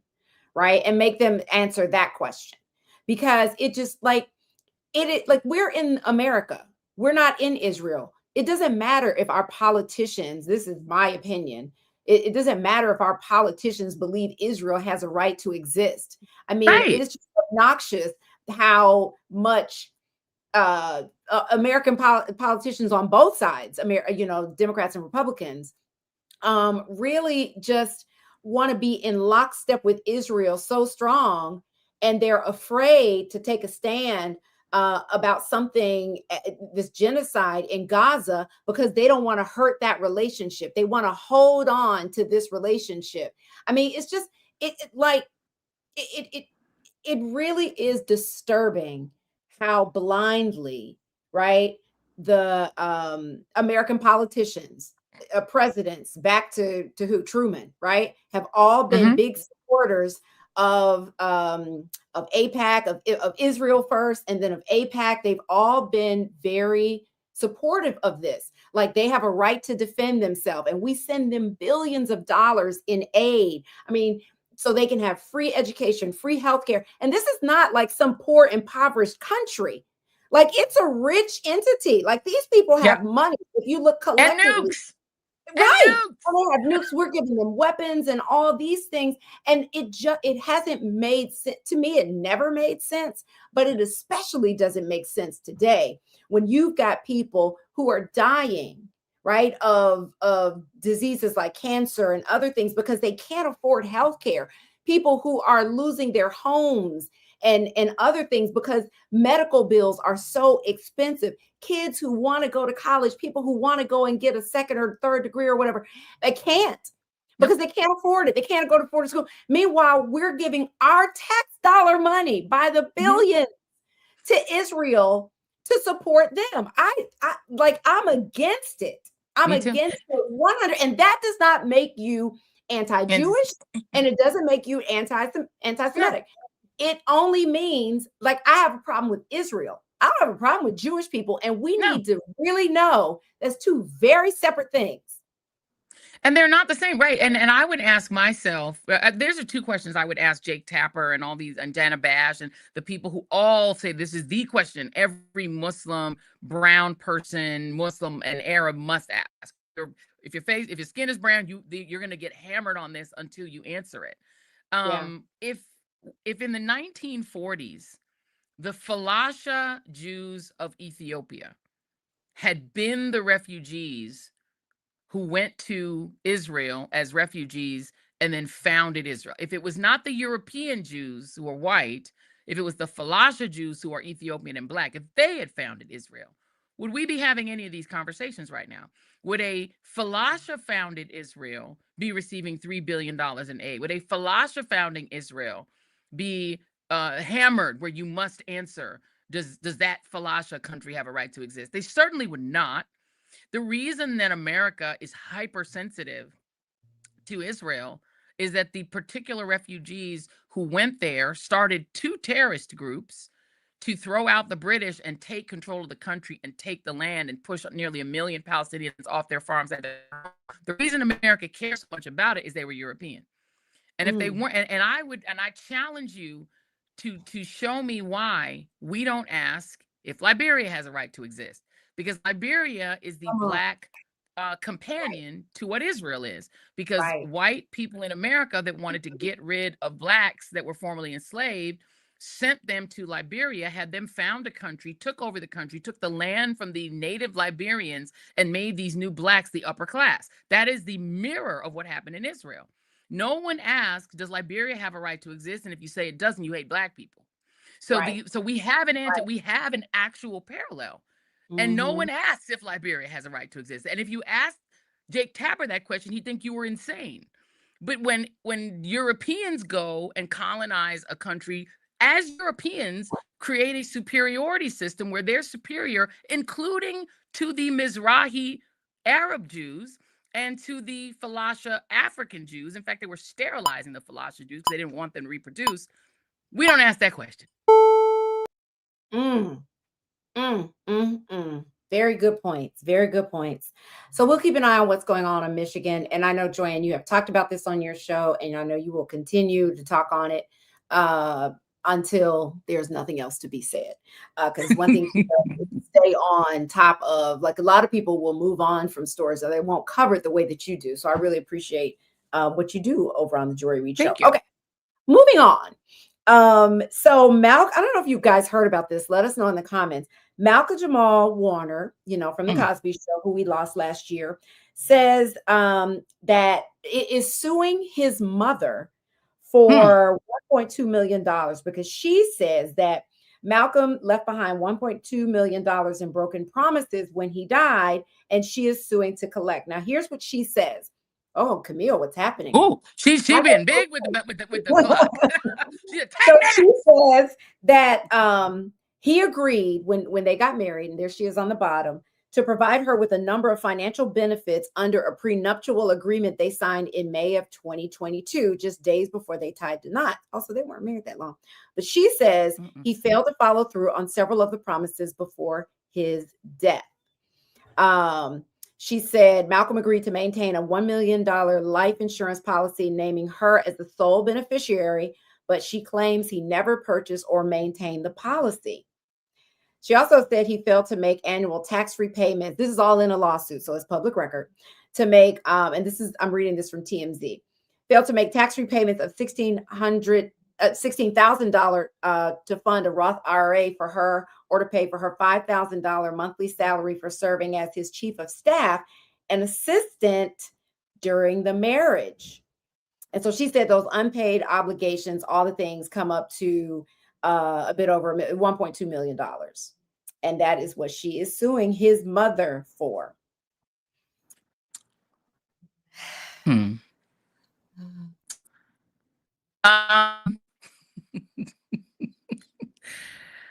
said this don't sit right with me. Dead man can't talk. And also, my question is she alleging that the mom somehow prevented Malcolm from taking out these policies and insurance? Because if he simply failed to take out insurance, that ain't on the mama. Right. So, but she's saying the money, though, is not on the mama at all. But in order to get the money, the mama got the money. She got to sue the mama. So the mother is the executive of the estate, but how is the estate distributed? So that's the question, right? Like, if he had a will, his will should determine how his estate gets distributed.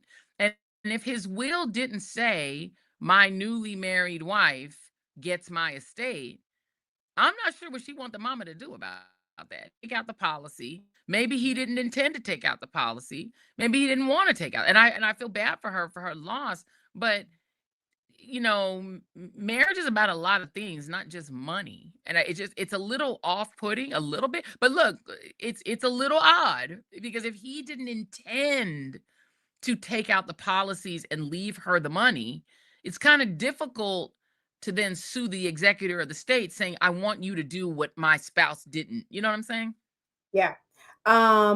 I mean, I don't know any more details other than what's in the lawsuit. She hasn't done any interviews. So I'd love to be able to question her and ask her more Yeah. about the detail. Like, we don't know, but she does have a child. They had a child together. Yeah. And Halls of so Abundance is saying if it's in the prenup, right? If there's a prenup, there's no suit necessary. he didn't The sign the prenup prenup, is effectual. Oh, there but he was no didn't prenup? they intended, that's what I said off the beginning. There was an Oh. intention to do a prenup, but they never got it signed. He never executed it. It was never executed. Girl, I intended to bounce in the venue. Okay. If you didn't do it, it's like you intended. I intended on losing 20 pounds last month. I did shit. I didn't do it. I intended to get back on Manjaro and be skinny again. I mean, I intended to do a lot of shit. You know what I mean? Well, You intend just because what you intended, how can you tell somebody what they intended they did? You can't tell you. I mean, he had to have written. Usually, when you have a will issue, like when you have a family contesting a will, and they'll say that this wasn't the intent and that somebody was bilked into change their will, which is a horrible thing that people do, where they switch up people's will and just because they're greedy. But the problem then is that you have to get into the mind of a dead person and say, what did they really intend? She's going to have some evidence. There's going to have to, as you always talk about, Jackie, there has to be some evidence of his intent. So if he wrote a letter, let's say, to his mom saying, hey, Mom, I really want to make sure that my wife is taken care of.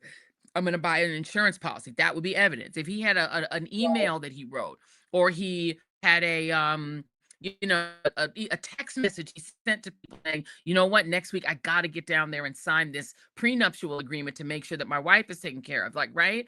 Otherwise, it goes to either his estate. If he doesn't have a will, then it just gets automatically distributed. Your stuff ends up in testate. This is what happened to my mom. She didn't have a will. And so everything went to not testate, probate. And when everything goes in probate, the debt collectors come and take what they want, and then anything that's left goes to your next of kin. And unfortunately, in my mother's case, she was still technically married to my father. He would have been the next of kin, which makes no sense. I mean, she wouldn't have intended him to get shit, but because she died and she didn't expect to die and didn't have a will, once you're gone, you lose control of that. So it's unfortunate, but it sounds to me like he just didn't take care of he didn't do the paperwork to take care of what his post-life would be like, because he didn't expect to die. Well, let me correct. CNN is reporting, for what that's worth, that they actually signed a prenuptial agreement on May 15th of 2022, days before they got married, according to the suit. And what she's saying is he had agreed in that prenup to maintain a term life insurance policy for $1 million. He agreed to things, payments to the Roth IRA and all these things in the prenup that he signed. So I'm no lawyer. I don't know. Yeah. And all this stuff is attached to the papers that she filed. Got it. Here in the county where I live, interestingly enough. So there was a prenup, and together with prejudgment, post-judgment interest, and he signed it. And in the agreement, based on what I'm reading here, he just didn't execute. He didn't keep up what he promised to keep up in the prenup. He said, I'm going to get this life insurance policy in your name in writing. I'm going to have this Roth IRA for you. I'm going to make these payments. She's saying he didn't make those payments. He didn't set up the life insurance policy.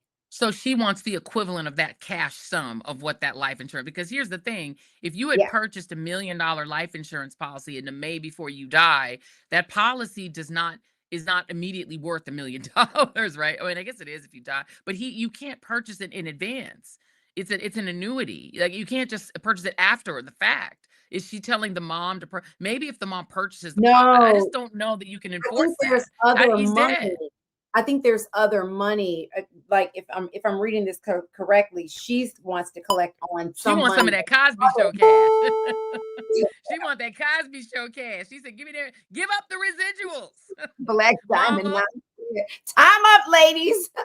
Time up. She said, give up the residuals. And well, she said, give up the yellow pudding. She said, the yellow pudding pop is in the fridge, and I want you to get the pop in the pudding and put the pudding in the pop and put the money in my bank account. Girl, talk about Boosie. You so crazy. Put the money in my bank account. This is what happens when I'm having a bad day. But I was going to say, this show, whenever she's in a bad mood, I want y'all for the record to show. Whenever she starts out cranky, she ain't cranky now. She can get through half to a quarter of that bug story without her whole mood changes. See, this show is We're so good talking for you. about. I know, maybe I'm a serial killer talking about killing that, but I'm a bug serial killer talking about killing the bug like gave me joy. Let's talk about Boosie.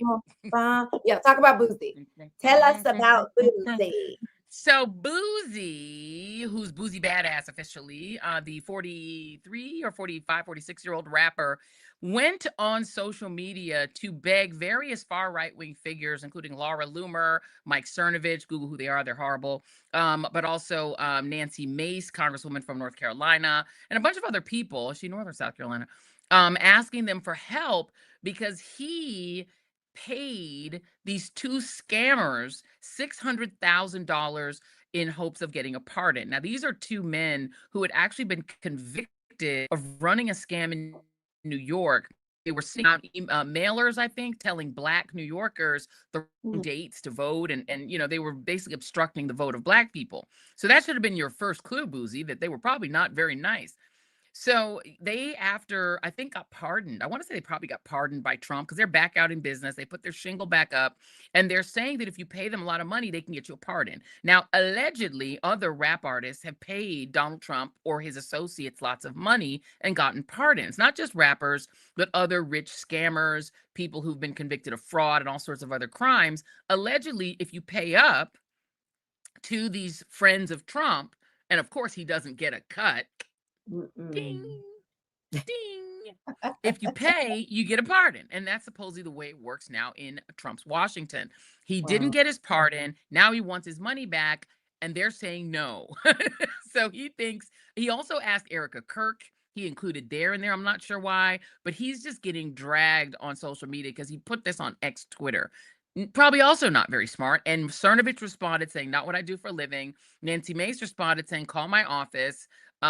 What's her name? Laura Loomer responded saying, you can't buy a pardon. How do you think it works like that? Where'd you get that idea? And she's a lying ass.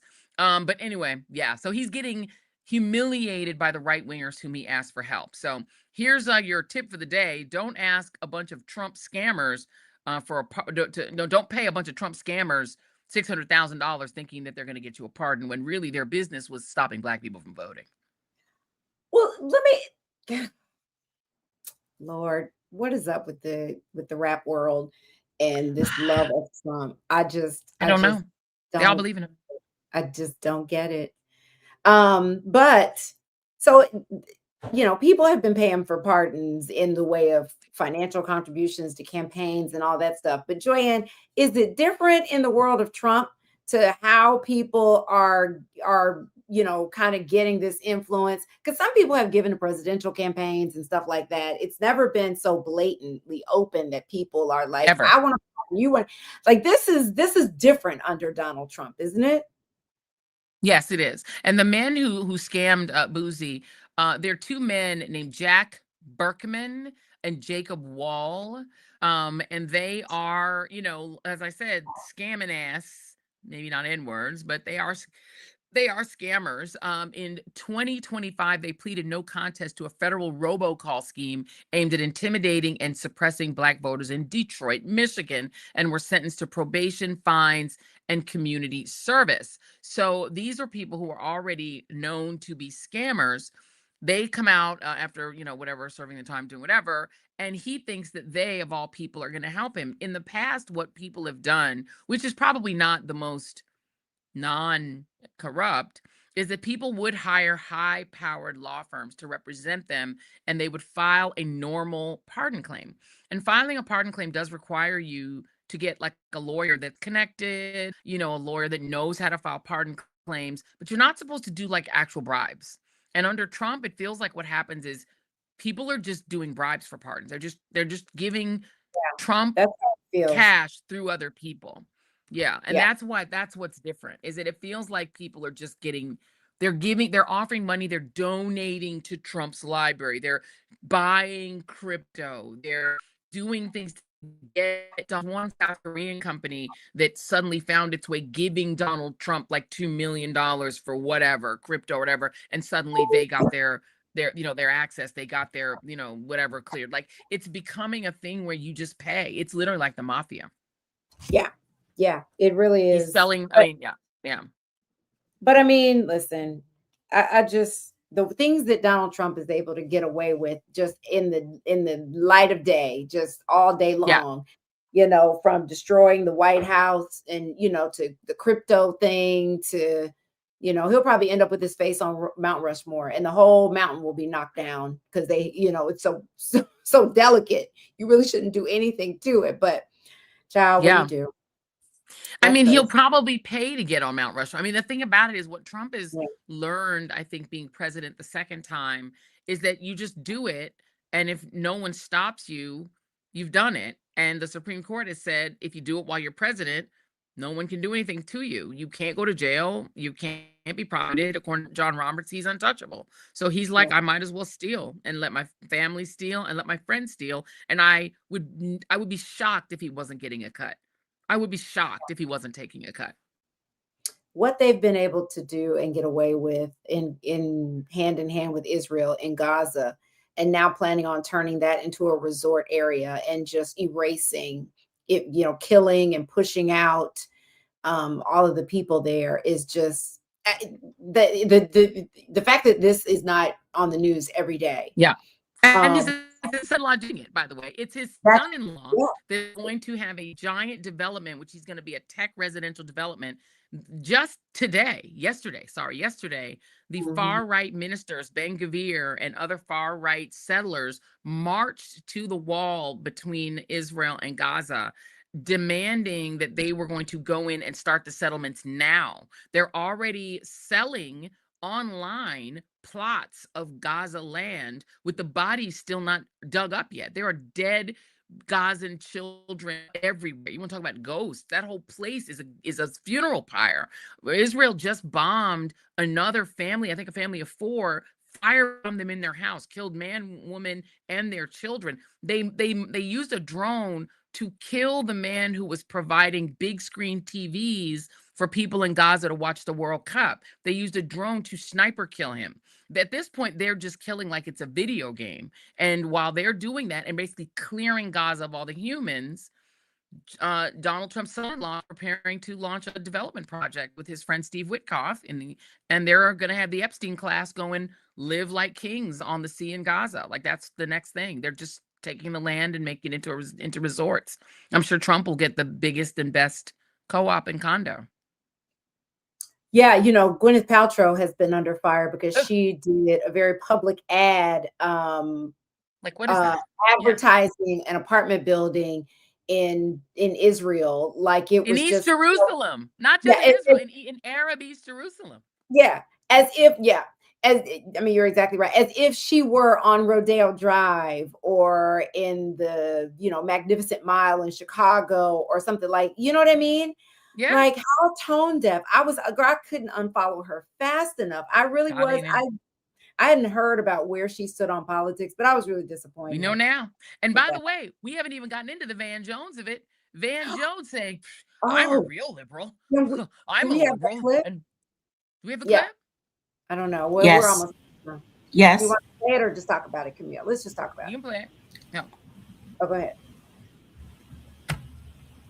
Tired of a set of people on the very far left in the Democratic Party, my party, telling us that in order for us to be progressive,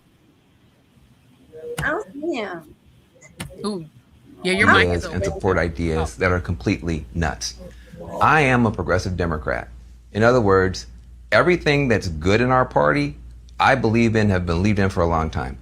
Do I want universal health care, Medicare for all, whatever you want to call it? Absolutely. If you are sick, you should be able to go see a doctor. That's a good idea. I want free education for everybody as long as they want to keep learning.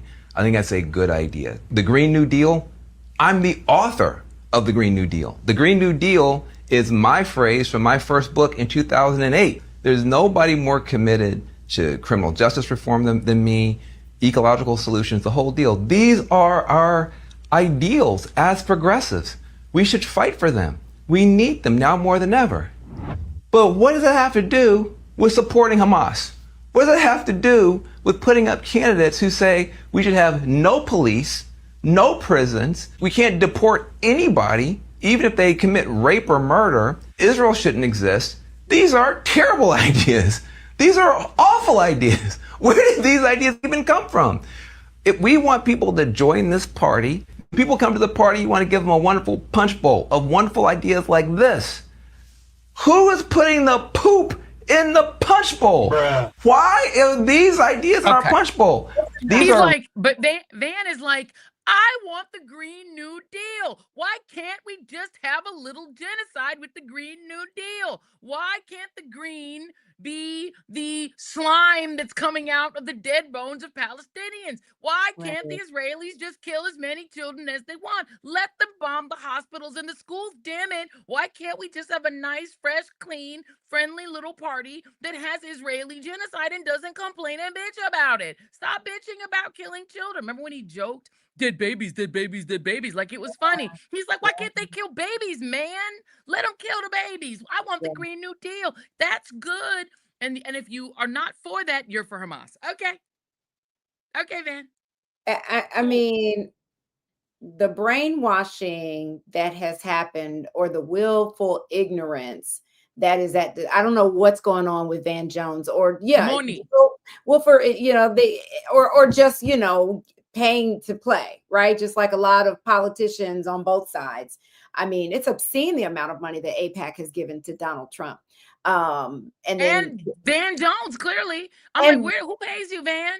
Who pays no, you, but then Hakeem Jeffries and so many, they're both taking money from, and all you have to do is say, Israel has the right to exist. Israel has the right to exist. And as long as apparently to kill as many, to defend itself, you have the right to exist and the right to defend itself. Those are the key words. It has the right to exist and it has the right to defend itself.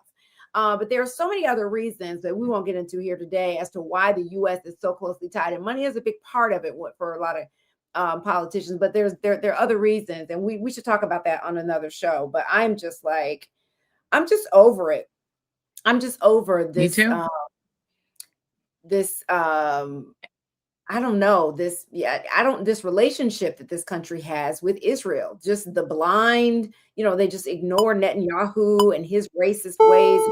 He does, and they just blindly, he talks in Congress, he does all the things, I'm disgusted.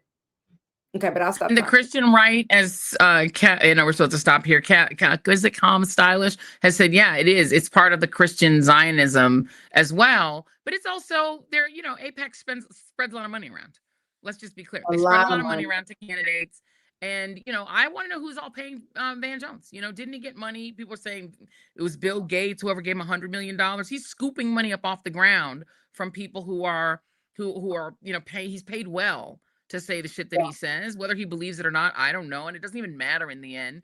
They think that he is the stalking horse that's going to get Black people to be in favor of this genocide, that he can sell the genocide to Black people because he's going to serve it with a side of the Green New Deal.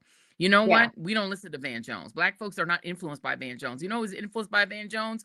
Other white people who are also Zionists. That's who he's influencing. Or Democrats who want to take money from AIPAC. That's who he's influencing. He's not influencing any of normal, regular Black people. If they think we listen to Van Jones, I don't know what to tell y'all.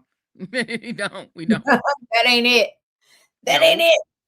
People in the chat are asking about this, so let's just chime in, because I'd love to know your thoughts if you've had a chance to read it on this after the spectacularly shitty day that you've had. You may not. But chances are you have, knowing you. So this cyclospora, how do you pronounce the cyclospora? So apparently, y'all probably heard that the CDC was saying it was Taylor Farms, this Mexico lettuce company that was at first they said Taco Bell. Then they were like, it's Taylor Farms who was providing the lettuce to Taco Bell and other places. They blamed them, right? After they said they did some testing. But guess who's a big donor to Donald Trump? The owner of Taylor Farms. So what did the CDC do? They reversed it, said it was a false positive.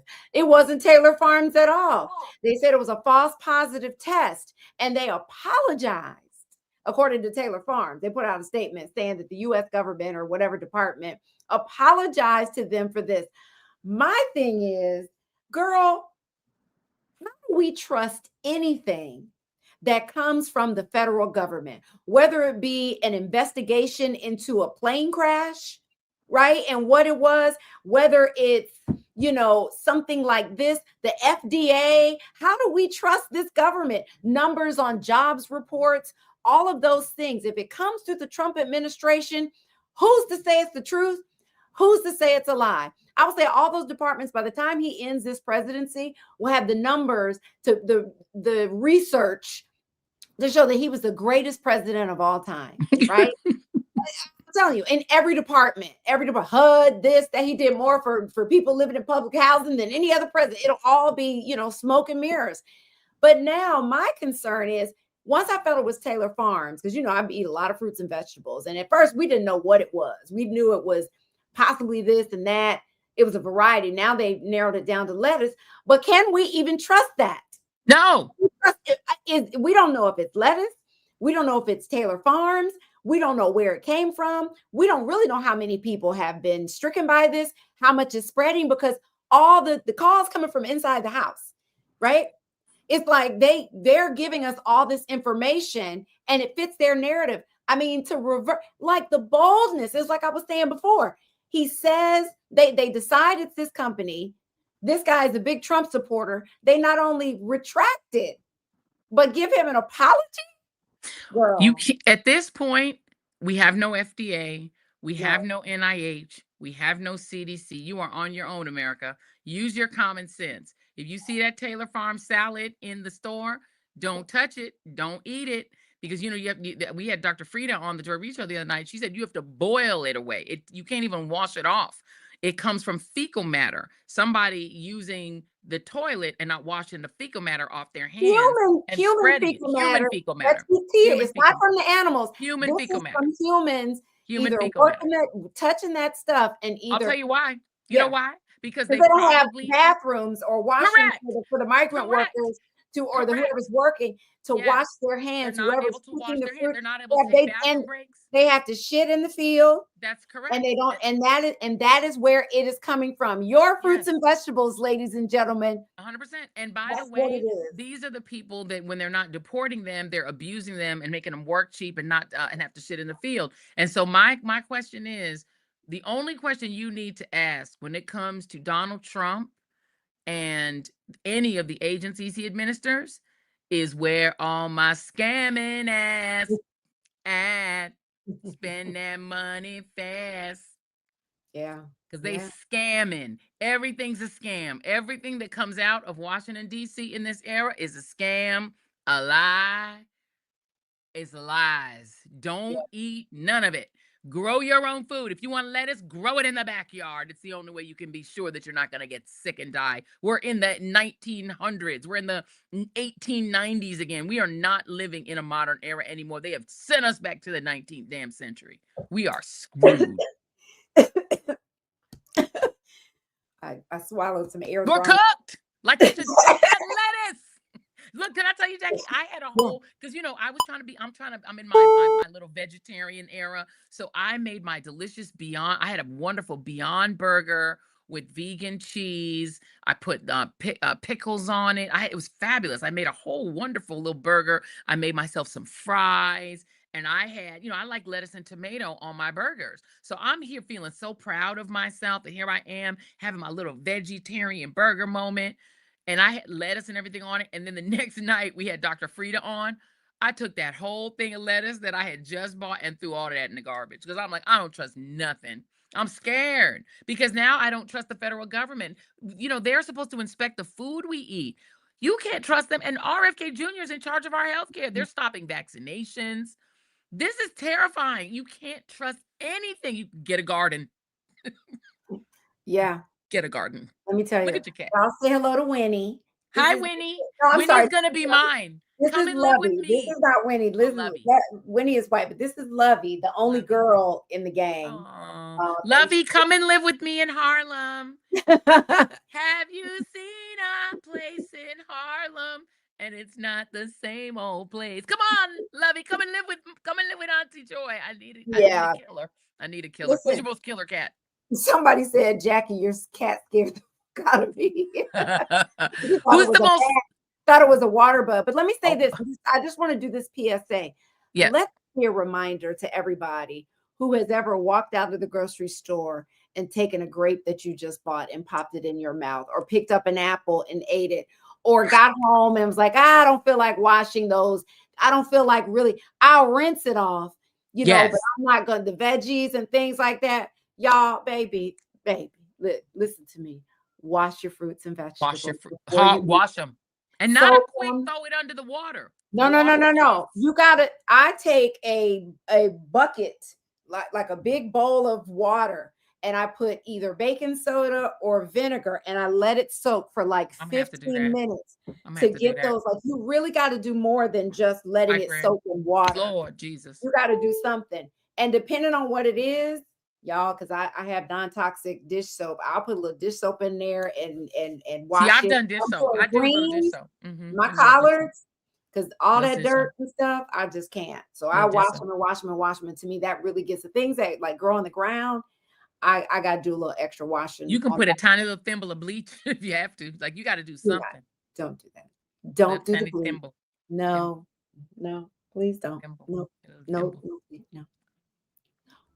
Get them germs. No, listen, all I'm telling you is the best thing to do. So we have a machine. It's called a millie, that you take food and stuff and it'll make soil. You know what I'm talking about? It's a composter, and it's fabulous.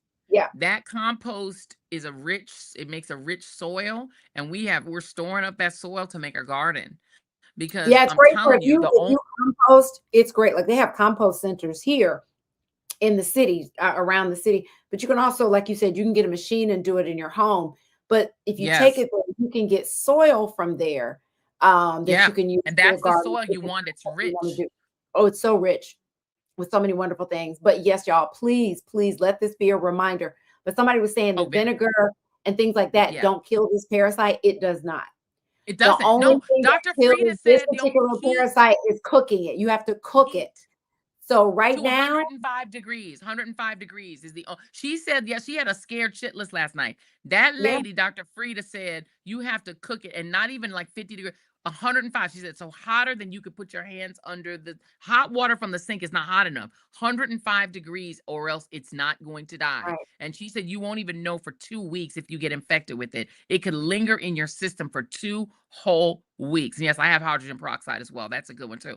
But bottom line, 150 degrees. She just said 105, 150. But she said it has to be so hot that you couldn't touch the water. That's how hot it has to be to kill that parasite. It's strong.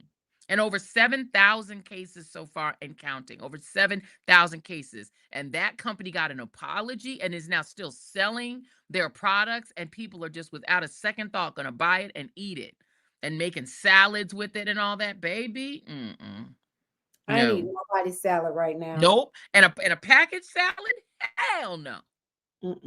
I just want to say for the record that I was talking and you cut me off, and I don't care.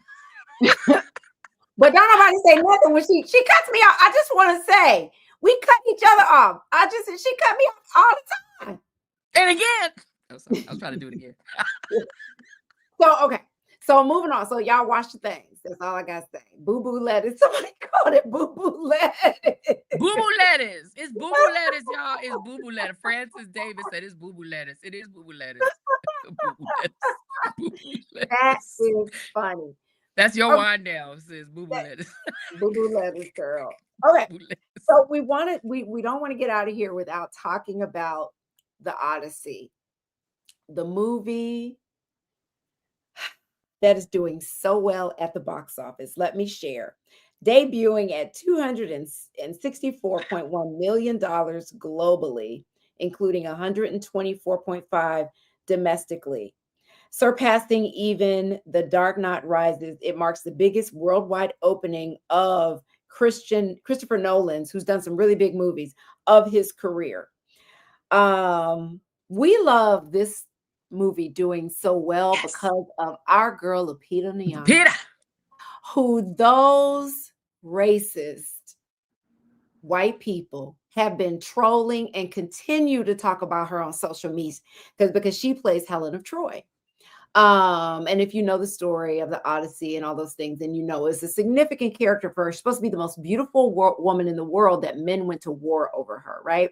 So Christopher Nolan picked Lupita Nyong'o to play the most beautiful woman in the world. And y'all, somebody said spoilers. I haven't seen it yet. People no, were unless you read the Odyssey. Like white, yeah, of course. Well, still, but white racist people are just over themselves, and they put memes up of her of like really unflattering pictures, saying this is supposed to be the woman that men went to war to die for. And so I am so glad, because I was worried how it was going to do at the box office because of all that hate, and because they made a decision right before the release not to show it to influencers. You know, Tom Holland is in this movie, Zendaya is in it, and so many others. Like, it's really a great cast. Matt Damon, I think, is the number one lead on this. Yeah. Mm-hmm. And so I could not be happier that this film is doing so well. In fact, my mom and my sister and I are going to go see it, not this weekend, but next weekend for my mom's birthday. We're going this weekend. I can't wait. And by the way, Helen of Troy in the Odyssey was hatched from an egg. Like, she's not a regular human. It's just like anybody. It's like Santa Claus. It's mythology. Anybody mythology. Like, come on. Real. It's not real. It's not. It's not real. So, and also, the other thing I keep saying to people, you're mad about this movie. This was a Greek fairy tale. There's no Greeks in the movie. There's no one is Greek. There is not a single person of Greek ancestry in the movie. So everyone in the movie is cast differently from what Homer would have written it. So he wrote about Greeks, and by the way, Macedonians historically were Black. So in Greek, and in that era, what do people forget? In the time when Homer was writing these books, the concept of race did not exist. For Homer, in his time, the time when he lived, when the writer of this lived, race did not exist. Again, I'd say it again, race has never, it only began to exist in the 1600s when they created chattel slavery, and they created race and whiteness at the same time. There were no white people in that era. There were no Black people in that era. There were tribes. There were Africans. There were different African. There was no such thing as Africa. There was no, they didn't call that continent Africa at that time either. None of this was a thing. So y'all getting mad about something that is impossible to be mad about, because Homer would have thought you were insane to be saying these should be not white, that she can't be Black, because he would have been like, what is Black? His answer to that would have been, what is Black? What does that mean? What is white and what is, he wouldn't have known what you meant. They don't even understand the era in which this man lived. There was no, they had Black saints, Black popes, what we consider Black African popes. Yes. What are we saying? Cush is Ethiopia. You know, Moses was married to a Cushite woman, right? That would have been a Black woman, an African Black person. What are y'all talking about? This is the era.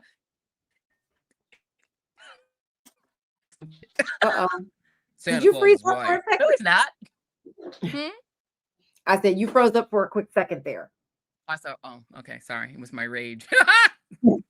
No, but you're absolutely right. You're absolutely right. Oh, look, somebody said, stop, Joy, before they take y'all channel down. The whites are getting angry. And see, the thing about it is, it's funny because it's not all the white. It's the whites that are like this are the ones who can't live in the world. You know what I mean? Can you listen to hip hop? Can you eat Mexican food? Are you able to enjoy oxtails? You're so weird about everything. Can you live in the world? The world requires you. Can you stand that Spain has 2 African origin players that are part of Spain's winning FIFA team? Does that upset you? You know, these people are idiots. How do they live in the world? I don't understand it. Well, can we talk about Donald Trump refusing to leave the stage after he was Girl, how goofy is your president? How goofy is your president? And then they edited him out. They photoshopped him out of their photo when they posted the photo. Embarrassing. How embarrassing was that, girl? It was an old man moment. He was walking around like, am I in this picture? Is this about me? Did I win the World Cup? Where do I look? Am I in this picture?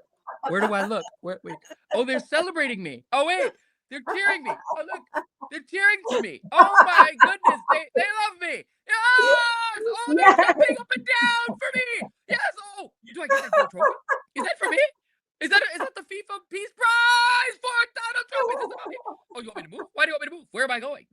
I'm here for the ceremony.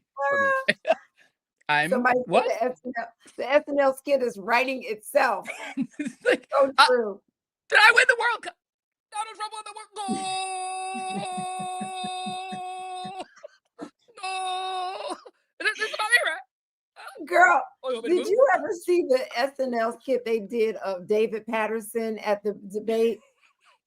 Girl, did you ever see this skit? Oh my God. It was Fred Armisen was playing David Patterson. Girl, Oh, I do remember him when he would play David Patterson. That's true. The blind mayor. girl. Donald Trump said, "Oh my God, they love me. Oh, they're jumping up and down for me. Oh my gosh, finally the love that I've always wanted, the love I've always needed. Yeah, oh yeah, go, Donald Trump. Can you guys do the YMCA? Maybe do the YMCA? Yeah, no. Oh, you don't want to do that? Okay, that's fine. We'll just do what you're doing. I'll just go with that. I'll go with that. You don't want to do YMCA? I got it. Let's do it. A different thing that's for me. Yeah. Oh, you want me to move? Oh, you want me to stand over here a little bit? Oh, a little more? Just a tiny bit more. I'm just like, oh, okay. Am I good now? Am I in the picture? What? A little more.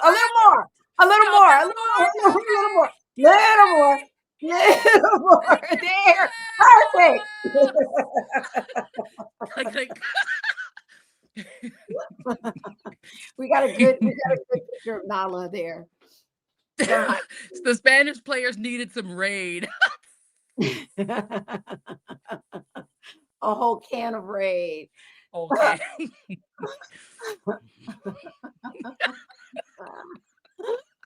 I know Nala's there. She's there. She's always here. Hi, Nala. We love our Nala. She's Oh looking my at me God. like, damn, you're embarrassing. Mom, stop. They said that we have to test Trump's testosterone levels.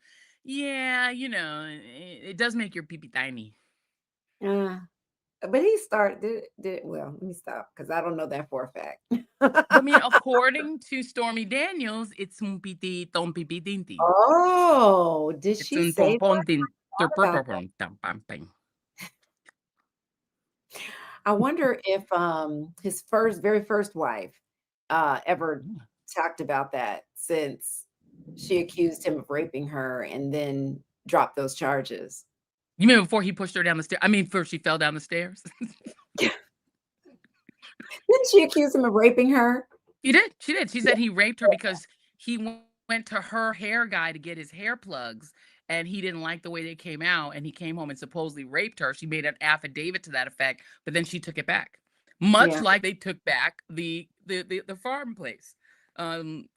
Like about the farm, lettuce. the poop thing. They were very much as they retracted the poop lettuce. The poop lettuce. Yeah. I'm telling you, I'm not eating lettuce for a long time. Can you imagine going to a restaurant? And restaurants are notorious, you guys, for not all of them, but a lot of them. You'd be surprised that do not properly wash their utensils. Like I met a woman, and I have not done the research on this, but I met a woman who worked in restaurants, like all her adult life. She's worked in different restaurants, and we were out eating, and she brought her own utensils out of her purse. And I said, why? She said, girl, you will be surprised at how many restaurants don't properly wash their utensils. I was like, wow.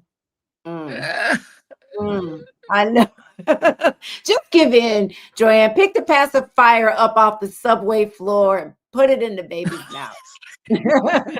Don't threw that pacifier away. I threw it in the garbage. It stayed right there. Go back in time and get over that germophobia. No, ma'am. That pacifier, y'all. I let my baby Winnie dropped her pacifier in the subway, and it's still in the subway to this day. I left it right there. She was like, "My passie's like, yeah, that was your pacifier. It lives in the subway now. It's for the streets. Its life is for the streets now. It's for the streets." It's a street pacifier. It's a subway pacifier. You can pacify somebody on the subway. I just want to say for the record, girl, you have such an incredible ability to, no matter what is going on with you, like if you're upset about something or if you're having a shitty day, girl, you will turn on the microphone and just give life. I don't care, girl. if God forbid, girl, that I hope we live for a very long time. But if you are in a casket before me, I swear I'm coming up and put a microphone in front of you because I swear your ass gonna sit up. Wait, is this thing Now on? here's what's crazy about me being in this casket. This is the best dressed I've ever been in my goddamn life. They finally brought out the good clothes because I'm laying up in here dead. That way, ain't that a bitch? Boom. Is this thing on? Is this Any thing of you folks on? from out of town? If you're from out of town, why couldn't you come in town to see me when I was alive? Or you want to come see me now that I'm dead, huh? Because I can't say shit to you. But look, I'm saying shit to you. How you like that? And another thing. Who did that eulogy? That didn't even make sense.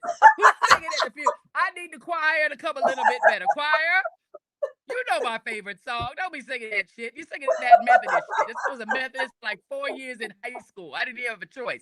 Bring me that Baptist shit or just go get off the stage. And another thing. And once you leave that shit out of my bio, that bio wasn't even right. Y'all done read my bio all wrong. Read it right.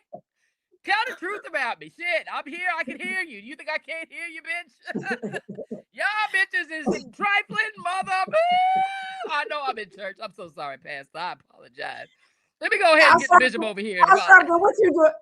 What you doing on the front row? Now you know good and well my godmother needs to be sitting there. Why you on the front row? I'm just gonna tell it like it is. You can't be in the front row everywhere. How you got better seats than my Auntie Dolly? You know Auntie Dolly is an elder. Let her have the seat. You a man. You need to move over to the side. Reverend Sharpton. Reverend. Move in the, you can move one seat to the left, god damn it. I'm sorry, I didn't mean to say god damn it. Sorry, Lord. I'm coming to you, God. Don't you close that door before I get up there. I'm coming in. Shit. I worked hard for this. Jesus. Save a seat for me, Rob. I'll be right there, my good brother. I let them take selfies with me when I went for my colonoscopy. I deserve that spot. I've earned it. I worked really hard. You see how hard I fought Trump? I fought the devil himself and also ghosts and a bug. I only killed one thing in life, and it was a bug, and didn't have been in my damn house. It didn't belong in my house, God. That's one murder. I think you can let me in. Give me a break, God.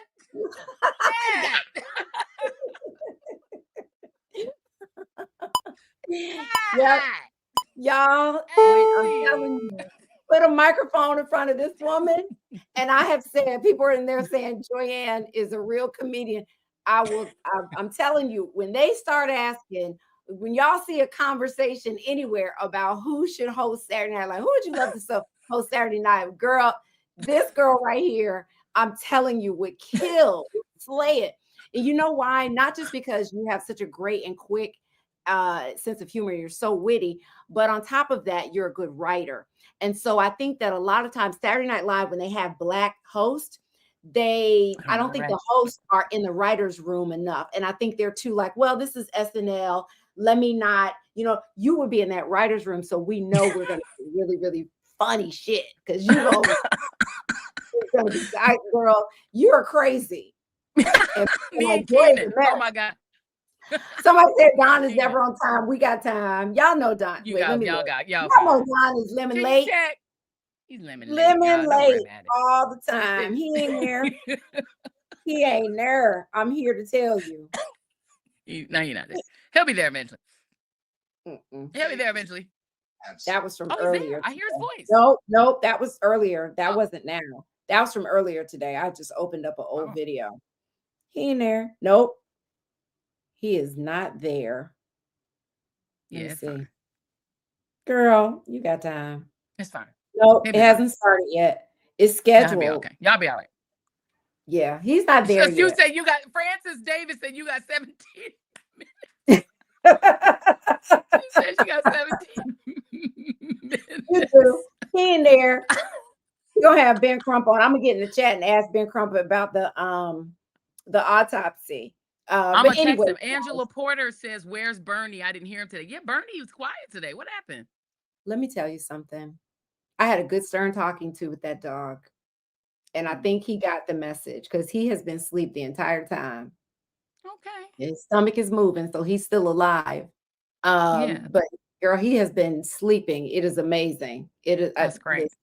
We're getting on the other side. All the diarrhea is done. Yo, y'all, I thought he had cyclospora. I take as You soon as I did heard say about that that to me. cyclospora, I sent it to Jackie. I said that dog got cyclospora. Girl, I wish I could get him to eat some lettuce and some more healthy fruits and veggies. Child, he spits that stuff out. But anyway, we appreciate you guys joining us for Read This, Read That. We can't do this alone. We need our cousin community. And so we count on you all to show up and show us some love and let us know your thoughts, because it's the community. It's not just about what we think. We love being in community with you guys. And so that's why. If you want to be further in community with us other than this, please hit the join button and join the Cousin Nation. Won't you come? The doors of the church are open. Won't you all come? And, we have different levels. We have an editorial board that really helps us shape our content and talk about some of the things that we're doing behind the scenes, like the timer. We have our book babes, which is part of our great book club, which is, we've really had a lot of fun with the books and the authors that we featured thus far. And then we have our Cousin Nation, which is the entry level kind of tiered in there, where we do exclusive lives. We did an exclusive live for the Cousin Nation a couple of weeks ago, and we will continue to do more things with them as well. So hit that join button on YouTube. For those of you who are on Substack and Facebook, just head on over to YouTube and join us there. But we're doing more lives on Substack as well. So if you're here, we're going to do exclusive lives. We did one last week over on Substack. So go on and join over there as well. Wow, it's free. Absolutely. And make sure that please, and hit like and subscribe. And don't forget to hit that little share bell. And when the little thing pops up, you want to hit all, so that you always are notified when we go live. I saw someone in the chat saying they get a notification on Twitch when Dawn goes live over there. You can get notifications here as well on YouTube. I don't think, you can also get notifications on Substack. I don't know if Facebook has that yet, but hit the little bell on YouTube and you will be notified anytime we get that we go live. So hit like, subscribe. We love your comments. All the engagement is what we love. We love it. Put comments and do all. But also, please make sure after you finish subscribing here, if you're not a subscriber to this lady's fabulous, incredible offerings, please do avail yourself of it now. Vegansexycool.com, where she will teach you how to eat vegan without having to eat no lettuce. And that's really important, because you're going to need some recipes. Instead of lettuce, she will tell you all kinds of things you can eat that are vegansexycool.com. Also, Jackie's weekly wellness guide to show you how to be healthy. No, I was going to say stop for 1 second. I renamed the weekly wellness guide to Vet It with Jackie Reed. I put a post up this week. So y'all go over to Vet It with Jackie Reed over on Substack. If you're already subscribed to the weekly wellness guide, because you're already a subscriber. I'm subscribed already. Okay. I just changed the name. So it's the same thing, but I changed the focus. And if you read my post, you'll understand why I did that. I'll leave a little mystery for you. Go and check that out. So yeah, so it's Vet It with Jackie Reed. That's the Substack. So now the Jackie Reed experience is still the Jackie Reed experience, though. The Jackie Reed experience is still the Jackie Reed experience. Yeah. Okay, so we still want to also subscribe to the Jackie Reed experience. We just want you to support Jackie Reed. She is one of our most sort of legendary Black media stars and journalistic stars, and just amazing. She teaches us about journalism every day. I still learn a lot from my cousin, sister, Sora friend. So make sure that you support our cousin Jackie Reed. And of course, support our cousin Joy-Ann over on joyannreed.com, where you can just find everything you need on this lovely lady. You will find her on YouTube from joyannreed.com. You'll be able to go to Substack, Twitch, like she's everywhere. Just go there and you'll find her on social media, all the things. Just go to joyannreed.com, subscribe for free there. It'll let you in, and then you can decide where you want to go from there. But that's where you find everything that Joy-Ann is doing. Well, thank you all for tuning in. We will see you guys on Thursday at time, because that won't be live. Will it, Camille? I don't think we're live on Thursday. It's recorded. Oh, okay. Yeah. Well, no live. Okay. But we'll see you, but we want to see you, if you see what I'm saying. You'll see us Thursday for some great recorded content. And we love you guys, and we will see you guys next Tuesday. Same bat time, same bat channel. Ciao, bella.